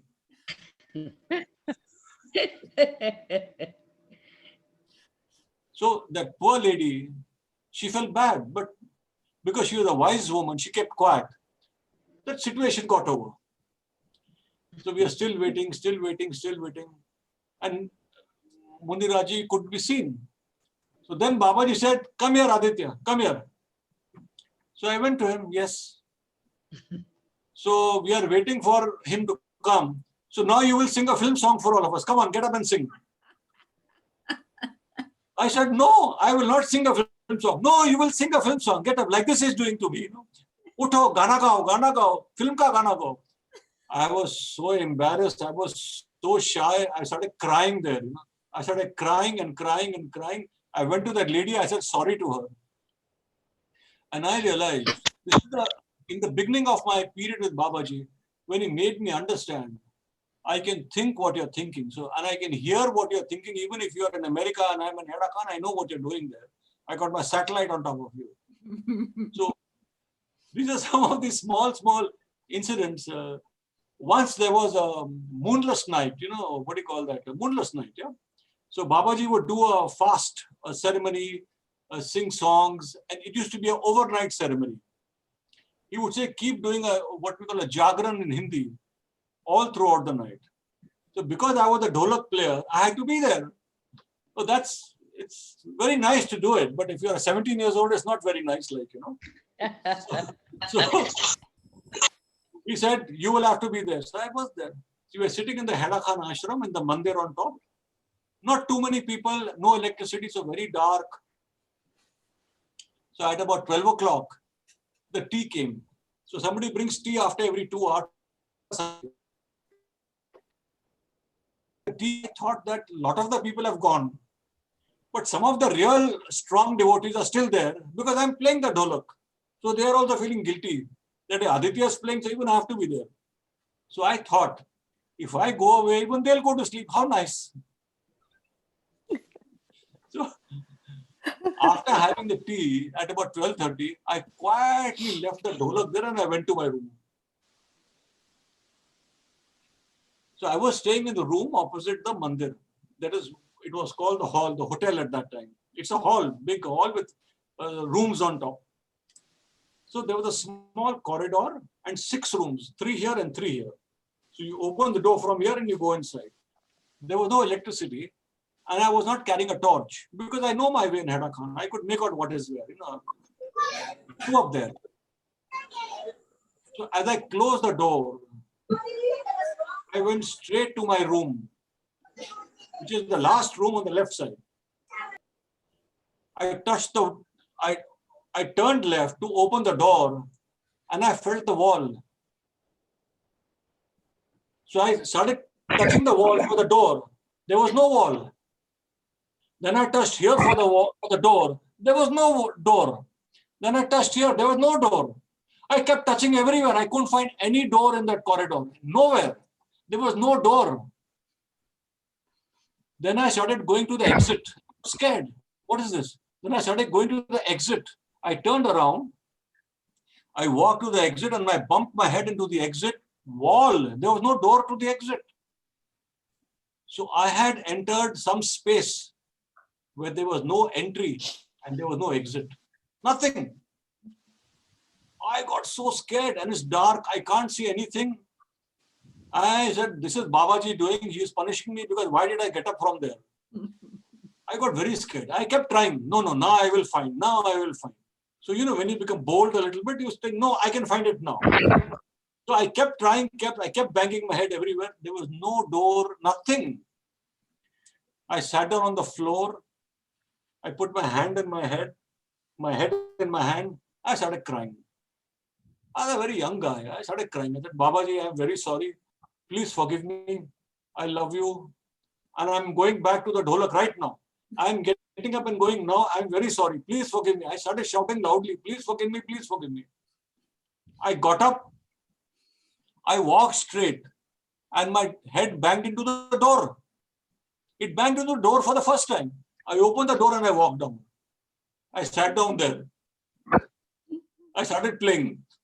I was away for only 5 minutes. But to me, it looked I was away for 1 hour. I was away for only 5 minutes. Only 5 minutes. This is the way time.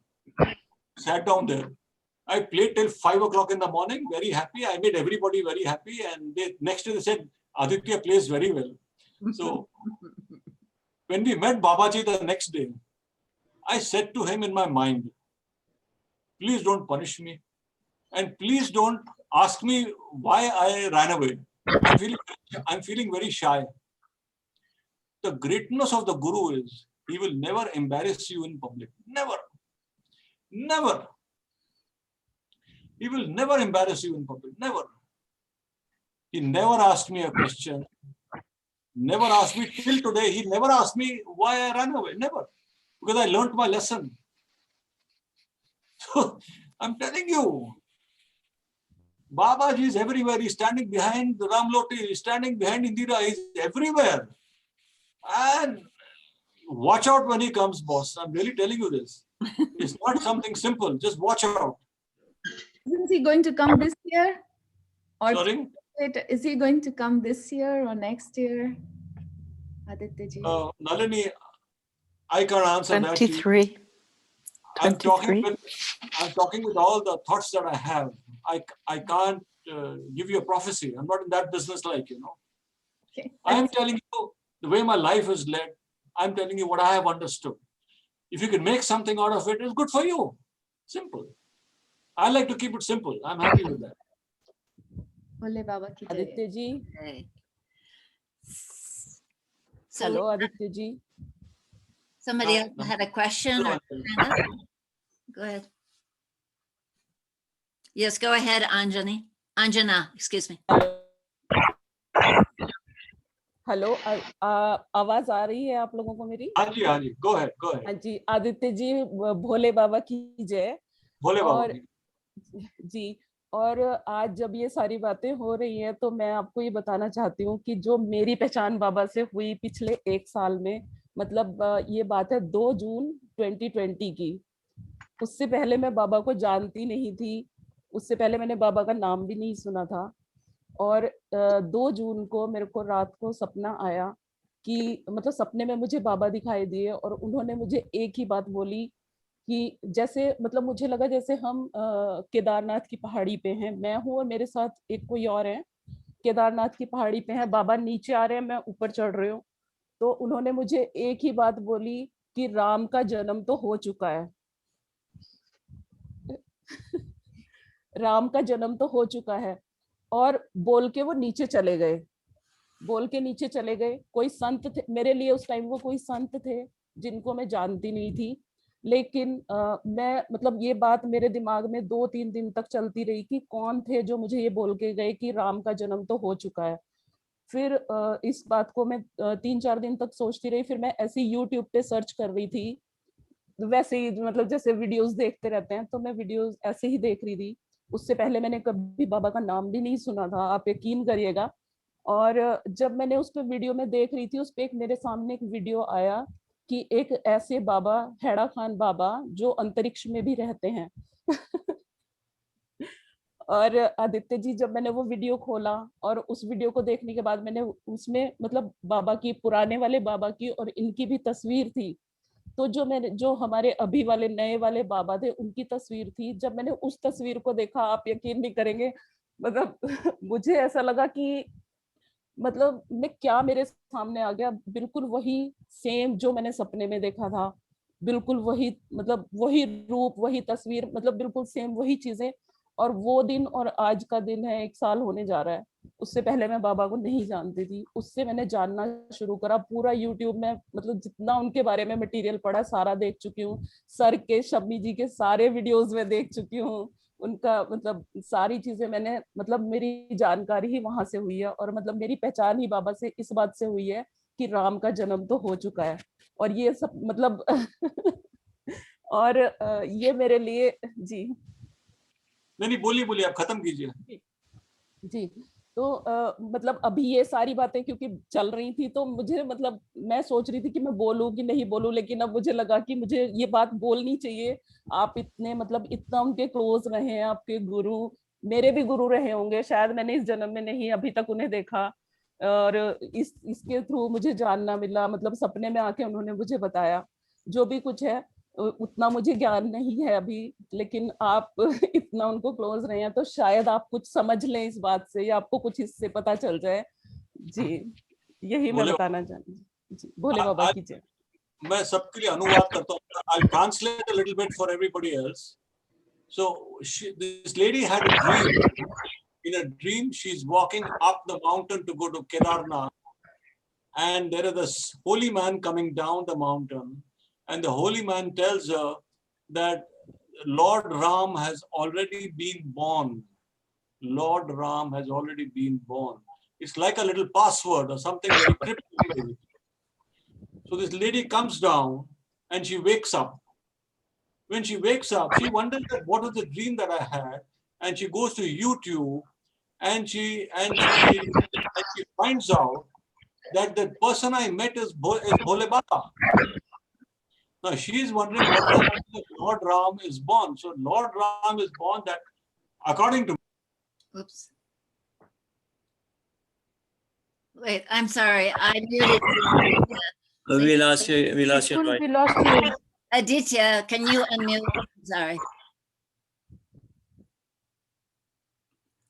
There you go. Okay. Sorry. Yeah. So how did mine get mute? Okay. Anyway, so the thing here is that Anjana had a dream. Anjana had a dream. She's going to Kedarnath mountain, and the holy man is walking down, and the holy man meets her and tells her that Lord Ram is already born. Lord Ram is already born. So Anjana, and she on somebody's mic is crackling. She goes on YouTube, and on YouTube she sees the video of Babaji, and she understands that the holy man she met was Babaji. So Babaji is telling her that Lord Ram is born. Now, what does this mean? For me, Anjana, what this means is that Babaji is already born. That is what he's telling you. जी, मुझे भी ऐसा ही लगा, लेकिन मुझे जवाब नहीं मिल रहा था, मुझे समझ नहीं आ रहा था। मतलब मेरे लिए बहुत बड़ी बात है ये मेरे। Why will I tell you a lie? मैं झूठ क्यों बोलूँगा आप? नहीं आप नहीं। बाबा जी ने मुझे 50 साल पहले बोला है कि ऐसे, वो why? मेरे पास और क्या काम करने के लिए है? जी। मुझे बाबा जी ने कोई थप्पड़ थोड़ी खाना जब आएंगे कि तुमने झूठ क्यों बोला लोगों को? नहीं, मैं इसीलिए मैंने precisely and exactly what he's told me. And he's told this to me to tell to you. It's simple. So someone else wanted to tell their story. And I just do want to interject that I always loved when we would ask Muniraj, when I would ask Muniraj if I ever did, when will Babaji come back? He always said, where has he gone? So, I mean, and that's is always here. And somebody needs to, I think it's on the telephone, needs to make sure you mute, please. Thank you. So somebody wanted to tell their story also. I'm sorry, who was it that chatted? Ramloti, honey. Chitra and Pradeep have their hand up for a really long time. Who's that? Chitra and Okay. Pradeep both have had their hand up for over 10 minutes. Okay, so go ahead. Ramloti ji, Pradeep also wants to talk. Okay, well, let's start with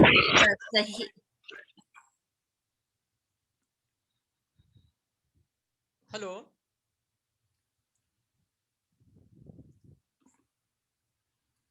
Hello, Pradeep. Bole Baba ki jai. Bole Baba ki jai. Go ahead. I'm sorry, I can't find everybody on the screen. आप बोलिए. Hello. Pradeep भाई बोलिए, आपकी आवाज आ रही है. बोलिए प्रदीप भाई. प्रणाम सर. Hello sir. मैं ये जानना चाहता कि बाबा जी किसी को मेडिटेशन भी कराते थे या ओम नमः शिवाय के लिए बोलते थे? So, you know, this is like what Pujari said earlier. Pujari said that Babaji told everybody to do karma yoga. But for some people who need a different kind of a medicine, he told everybody to do mantra. Mantra Om Namah Shivaya was common to everybody. He gave me mantra Om Namah Shivaya. So on my mala, I do. And meditation, he would tell some people who wanted to advance further. So he did tell people specific things. But the general purpose medicine was karma yoga. Sir मुझे बाबा जी कैसे मिले थे मैं ये बताना चाहता हूँ. लगभग 10 वर्ष पहले बाबा जी मुझे ड्रीम में दिखे थे और एक बहुत से साधु थे उनके साथ में. तब तक मैं बाबा जी को जानता नहीं था, लेकिन मैं सिर्फ नाम से जानता था. फिर बाबा जी ने कुछ बातें की मेरे से और वो साधु लोग थोड़ा पीछे हो गए और उन्होंने कुछ देर बात की, लेकिन मुझे बात कुछ याद नहीं. सिर्फ इतना याद रहा मुझे, आखिरी शब्द इंग्लैंड बोला उन्होंने. फिर मैं जानता नहीं था बाबा जी को. फिर 2 साल बाद में लगभग गंगोत्री गया और वहाँ ऋषिकेश गया. मैं वहाँ घूम रहा था, मैं गंगा के तट पर. तो सदगुरु प्रसाद श्रीवास्तव जी वाली एक बुक रखी हुई थी जिसमें बाबा जी का चित्र था और वही वाले चित्र में बाबा जी मुझे दिखे थे जब उन्होंने मुझसे बात की थी. तो जब मैंने वो बुक देखी तब मेरे को याद आया कि ये सपने में तो बाबा जी आए थे मेरे. फिर मैंने वो बुक खरीदी जाके. फिर मुझे पता चला कि हेड़ा खान बाबा जी. तब से मैं बाबा जी से जुड़ा. फिर बाबा जी ने एक बार, मैं बैठा हुआ था, अचानक मेरी आंखें बंद हुई तो वो महातार बाबा के रूप में बाबा जी आ रहे थे और थोड़ी दूर आने के बाद में वो हेड़ा खान बाबा बन गए बाबा जी. फिर मैं एकदम उनके पैर पकड़ के और रोने लगा. तो फिर उन्होंने कहा भी आपके पास इतना. फिर वो वापस. अब आप इसको एक्सप्लेन कर सकते हैं लोगों को. ये कौन से साल में था? 10-12 वर्ष पहले की बात है. हाँ जी, 12 साल. 10 to 12 years. So one day during his meditation, Mahatar Baba appeared in his consciousness. And Mahatar Baba then, point is that he met Mahatar Baba and Baba in his meditation consciousness about 10-12 years ago. It's a beautiful experience for him. और महातार बाबा जी मेरे पास आए थे, लेकिन मैं बाबा जी को देख के डर गया. तो मैंने कहा बाबा जी मेरे को डर लग रहा है आपको देखकर. तो बाबा जी कुछ नहीं बोले, मैं उनको देखता रहा, नीचे पैर से ऊपर देख ही नहीं रहा था, मेरे को इतना डर लग रहा था। तो मैंने 3 बार उनसे बोला, बाबा जी जाइए, मेरे को डर लग रहा, बाबा जी जाइए, मेरे को डर लग रहा। तो तीसरी बार में फिर बाबा जी चले गए थे, मेरे कमरे में आए थे वो। So when he saw Babaji came into. आपका माइक बंद करो जरा, खटखट हो रहा है. So Babaji came into his room and he said that, Babaji, I'm getting scared. Please don't come close. Because you're a human being, the human being got scared. So Babaji came close to him to give him blessings. And then he said, I'm getting scared. I can't take my eyes up. And he started crying like a child. So then Babaji blessed him and he went away. It's a beautiful, beautiful situation. This happened about 12 years ago with this gentleman. Beautiful. Thank you. Thank you, sir. Thank you. So usually we complete around this time unless somebody else had somebody else. Is there, I think is it possible that I can some question. Okay. Can I start it? Yeah. So, is my voice clear? Your voice is clear. I'm sorry, somebody's in the background and I can't seem to mute them. So. Bole Baba ki jai. I am basically a physician. I did my MBBS and then MD in internal medicine from Bhopal. I am a physician by profession, and I have no spiritual background or like that. But it was in the year 2016 when I had a dream, possibly dream. I don't know whether it was a dream or it was a real life experience. I can't say that. But I was in my hostel where I was studying my MD, and I was like sleeping on bed, and suddenly somebody opened my room's door, and what I saw was that amazing thing. What I saw from that door, it was me who was standing at the door. It was me myself who was standing at the door, and I was seeing it was me myself seeing my body on the bed, and somebody was sitting near my head on that bed. A very beautiful person, very beautiful, very gentleman person. He was sitting near to my head on that bed, and he was doing some kind of process in my body. I can't explain what process was that. And the thing was, he was not seeing that body which was on the bed. He was seeing me who was there at the door. So I was like, oh my God, am I dead? I'm standing here and my body is there and somebody is doing some process with that body. And is it really happening? So suddenly I wake up and I was like, what's happening? And the time was around 4 in the morning. It was 4 a.m. in India at that time. I just opened my hostel's door. I searched him everywhere, in my hostel, outside, hospital, everywhere. Where is this man? Where is this man? And I didn't know him at that time. Then I meet Pradeep Pathak ji, the last person you were talking to, and he gave me autobiography of a yogi to read.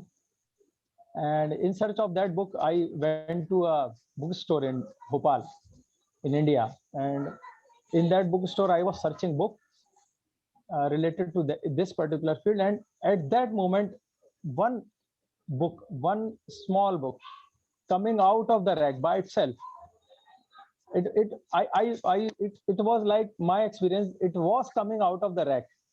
So I was just trying to hold it. And when I saw the picture on that book, oh my God, it was the same man that was sitting on my bed with me. And I say, who is this man? Who is this man? So I was reading autobiography of Yogi, and I have not seen this image in that book. And who is this man? So Then I start reading, and oh my God, Babaji was with me, and I miss that point. I miss that moment. What should I do? Then later on, I came to know that this was my astral body, and he was doing some neti or some process of cleaning my channels at that time. He was a pipe was there in my nose, and he was like putting that pipe inside and then bringing it from the other nostril. Then it was like a churning moment in my head. So whatever that was, but it changed my whole life.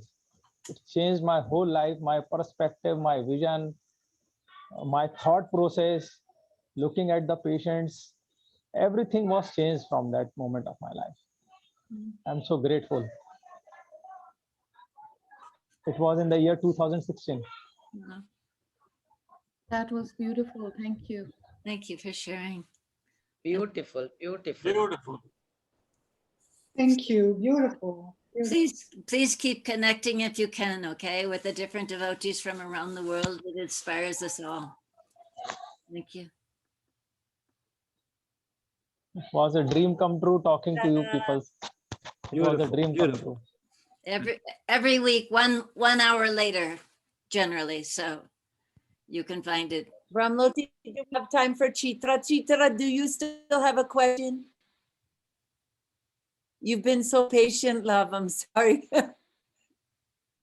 Bole Baba ki jai to everyone. Yes. A big gratitude to Aditya ji, Ramloti for this, your sharing, the stories that you shared, my whole body there was a warmth inside, a heat was there, I was feeling. A big thank you for that.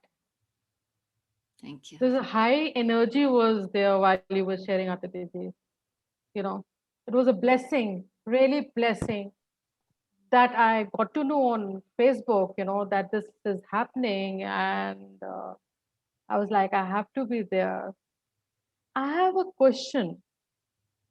There's a temple in Delhi which was maintained by Mahant Baba. He was an old devotee, and I heard from somebody that Babaji in the new body to his temple. Have you heard about it? No, and Mahant Baba just passed away recently. Yes. Few weeks ago he passed away. I think I also heard somewhere, maybe somewhere, some story shared on Facebook, because I remember hearing that on. But I don't know the validity of it, but I heard that. So that's what I thought, let me ask you, if you have heard about it. Yeah, Mahant Baba was a wonderful person, and he was a big devotee of Babaji. And he was responsible a lot of keeping everybody in control. Like, he would make the lines proper and put some discipline into the thing. And then he would ensure that people don't climb all over Babaji, like, give some space management. So he was very important in that. And Babaji gave him a lot of respect and gave him a lot of love and attention. And Mahant Baba did have some kind of a temple system somewhere in his house, but I don't know. But I've heard something like that. But about Mahant Baba, this is important for you to know that he was a very important part of Heda Khan and Babaji at that point of time. So, anybody else have any questions? I have one question. Nalini. Yes. Thank you very much, Baba Ki Jai. I really enjoyed all your stories. Very, very inspiring. And I never, I saw Shami Kapoor ji's so many movies, and I have many years ago, I saw him wearing mala, and, I felt like, oh, he must have been following, some spiritual practice, but I didn't know he was he was a devotee of Babaji. And so I wanted to ask you, like, as a child, because you said that you were like 17 years old, you went to Heda Khan. Were you inspired or by your dad, or did it come to you spontaneously, the spiritual feelings, or just being around Babaji? Like, did you felt like, it was because your dad was into the practice, or you always had that feeling for Babaji coming from your own inner self. How did it feel? Because in the film industry, everybody is into movies and doing a totally different sort of thing, whereas you were doing karma yoga, spending time with Babaji, and and living in the village there. So can you please talk about it? Thank you. My dad had lovely experiences, and my father was a larger than life human being because of his film background. So for him to do this kind of a service, show this respect to Babaji, it certainly made me think a lot. It made me think, I better be careful, this is happening, so there must be something there. So as a child, it shows you a direction, basically. But beyond that, Babaji ensured that I have my own sphere of experiences, because I was a different person and he wanted me to walk a very different path from the path that I was walking at that point of time. But I'm amazed at the way my dad and my mom, both of them, the way they went along and the way they supported and the way they serviced, how should I say, the way they met Babaji and they prayed to Babaji and they stayed with Babaji in conditions that my father was not used to at all. At all. I mean, you must understand at that time in Hadakan, life was very difficult. There was no electricity, there was no toilet on top, you had to go. I'll describe a very simple day to you. The first time I went to Hadakan, first time, I stayed in a small room that was about 12 feet by 10 feet or something like that. 10 feet by 10 feet or 10 feet by 12 feet. And Babaji made me stay in that room. And there were 3 ladies in that room. And all 3 were as old as my mother. Except one, that is the Malti of England, of UK. Malti, I don't know I don't remember her real name, but Malti, she's a lovely lady from England. She was the only one who was slightly elder to me, but she could understand what was going in my mind. And the other 2 ladies were as old as my mom. And so Babaji kept me there to keep me disciplined like. So the day began at 3 o'clock in the morning for normal human beings. But for those ladies, it began at 2:30. So they would wake me up at 2:30. So then you go down to the river to have a bath. I've never had a bath in a river except in my school camp trips, And a school camp trip river bath is different and Hadakan is very different. I remember my first day in Nalini, I went into the Gautami Ganga and I screamed because it was so cold. So cold. And I just had to have a bath. The first day, I can never forget the first day. And I went up to the temple because my mother had told me after you have a bath, you're supposed to go to the temple and go and pray there. Bow your head there. It was dark. 1 candle is burning in the temple. 1 candle. There's no light really, I'm standing there and I hear a sound. Aap aa gaye ho, which means you've come. I shrieked. It was Babaji standing next to me. He also had a bath and come. My God, I thought there was a ghost or something at that time. At 3:30, this experience, it was not a miracle. It was a human experience, not a godly experience. So then you went to have Chandan with Babaji in the morning at 5 o'clock, then Havan in his room. Then you come up for 1 hour of tea and coffee. Then you have Aarti. Then you do 3 hours and 4 hours of what Pujari said, Karma Yoga, which means remove the rocks from this river and put into that river. Then remove from that river and put into this river. And from this river to that river and that river to this river. And it is going to continue for millions of years. For millions of years, the rocks are going to keep moving.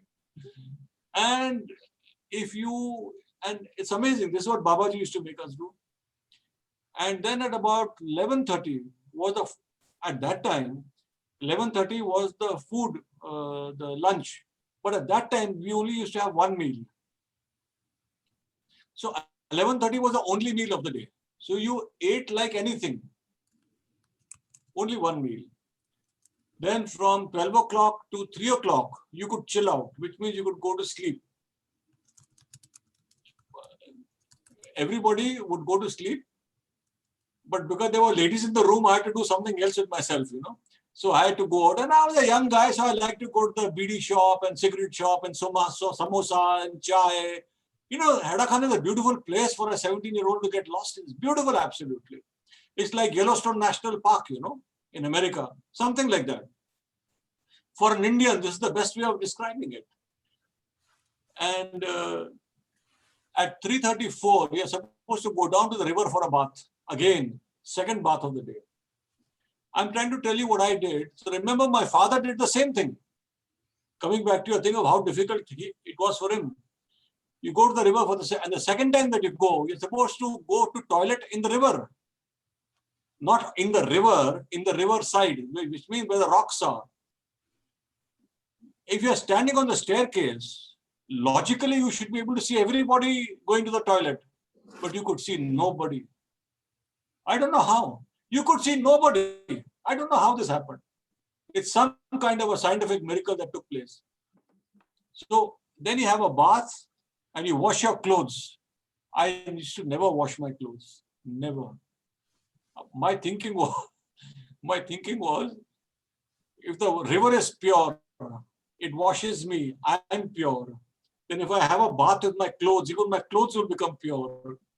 Then I would take my clothes and dry them on the rocks and they would get dried. 7 days later, just to tell you, one day I went up and my job used to be to help the ladies in the kitchen to make food. So I went up. So I was doing some nonsense I was doing there. So Babaji came behind me and said, what is happening? So I said, I'm very busy helping the ladies. I was just marketing myself, So Babaji told the ladies, take his clothes off and take it for the wash. All the ladies came to take my clothes off. I ran from there. I ran and they're running after me. Imagine all the ladies are running after me and I'm running ahead of them. And I said, I will never do this again. From that day till today, I wash my clothes every single day. So you wash your clothes, you come back, then you again do Aarti. And after that, you do Bhajan Kirtan for 3-4 hours. At about 10 o'clock, you retire for the evening. It's a very long day. And in between, you do meditation and you do all kinds of divine stuff. And with Babaji, it's not simple, it's very difficult. So my father went through this whole process. I mean, it is something amazing that for a person like him, he's used to giving orders he had people around him, he had a staff. I had no staff, I was simple. So luckily I was at an age where I could be, molded and broken and turned into something else. So for my father to do all of this was very, very amazing. And that made an impression about me. Yes. Thank you so much. Thank and you. I can relate to the toilet stuff because I've been to Kedarnath, Badrinath, and finding place to stay and finding a clean place to stay in Himalayas is very tough. I had a very tough time there, but I still love going there and enjoying the vibrations of the place. So I still have to go to Hera Khan, but thank you so much. Thank you. Thank you to everyone. I do want, some people have been asking about how you can get on this again. It's the same link every week. And next week will be just 1 hour later. And it will be with the Filippo who met Babaji in the 70s. And all of the stories are so beautiful. And what people are then, how they're using them and, integrating them into their lives is so beautiful. So that'll be next week on the same, and then each week after. So, or you could go to our website, which is babajiashram.org. And I try to keep a list of the satsangs coming up and the links and the other live streams we're doing. So, and there's ashrams around the world. So, and I know Aditya has a Facebook page. If you have more questions, I bet you could message him. And it sounds to me by this young man's experience that he will communicate back with you. So we're so grateful that you're here, Aditya, and everybody. Thank you. Thank you so much. Very Beautiful. Thank you. Beautiful. Thank you. Bole Baba ki jai. Thank you, Thank Ram. you. Thank you. Thank you. Baba ki jai. Bole Baba Thank you ki Thank you so so much. much. Bole Baba Thank ki you so jai. much. Bole Baba ki jai. Bole Baba ki Thank jai. you, Aditya ji.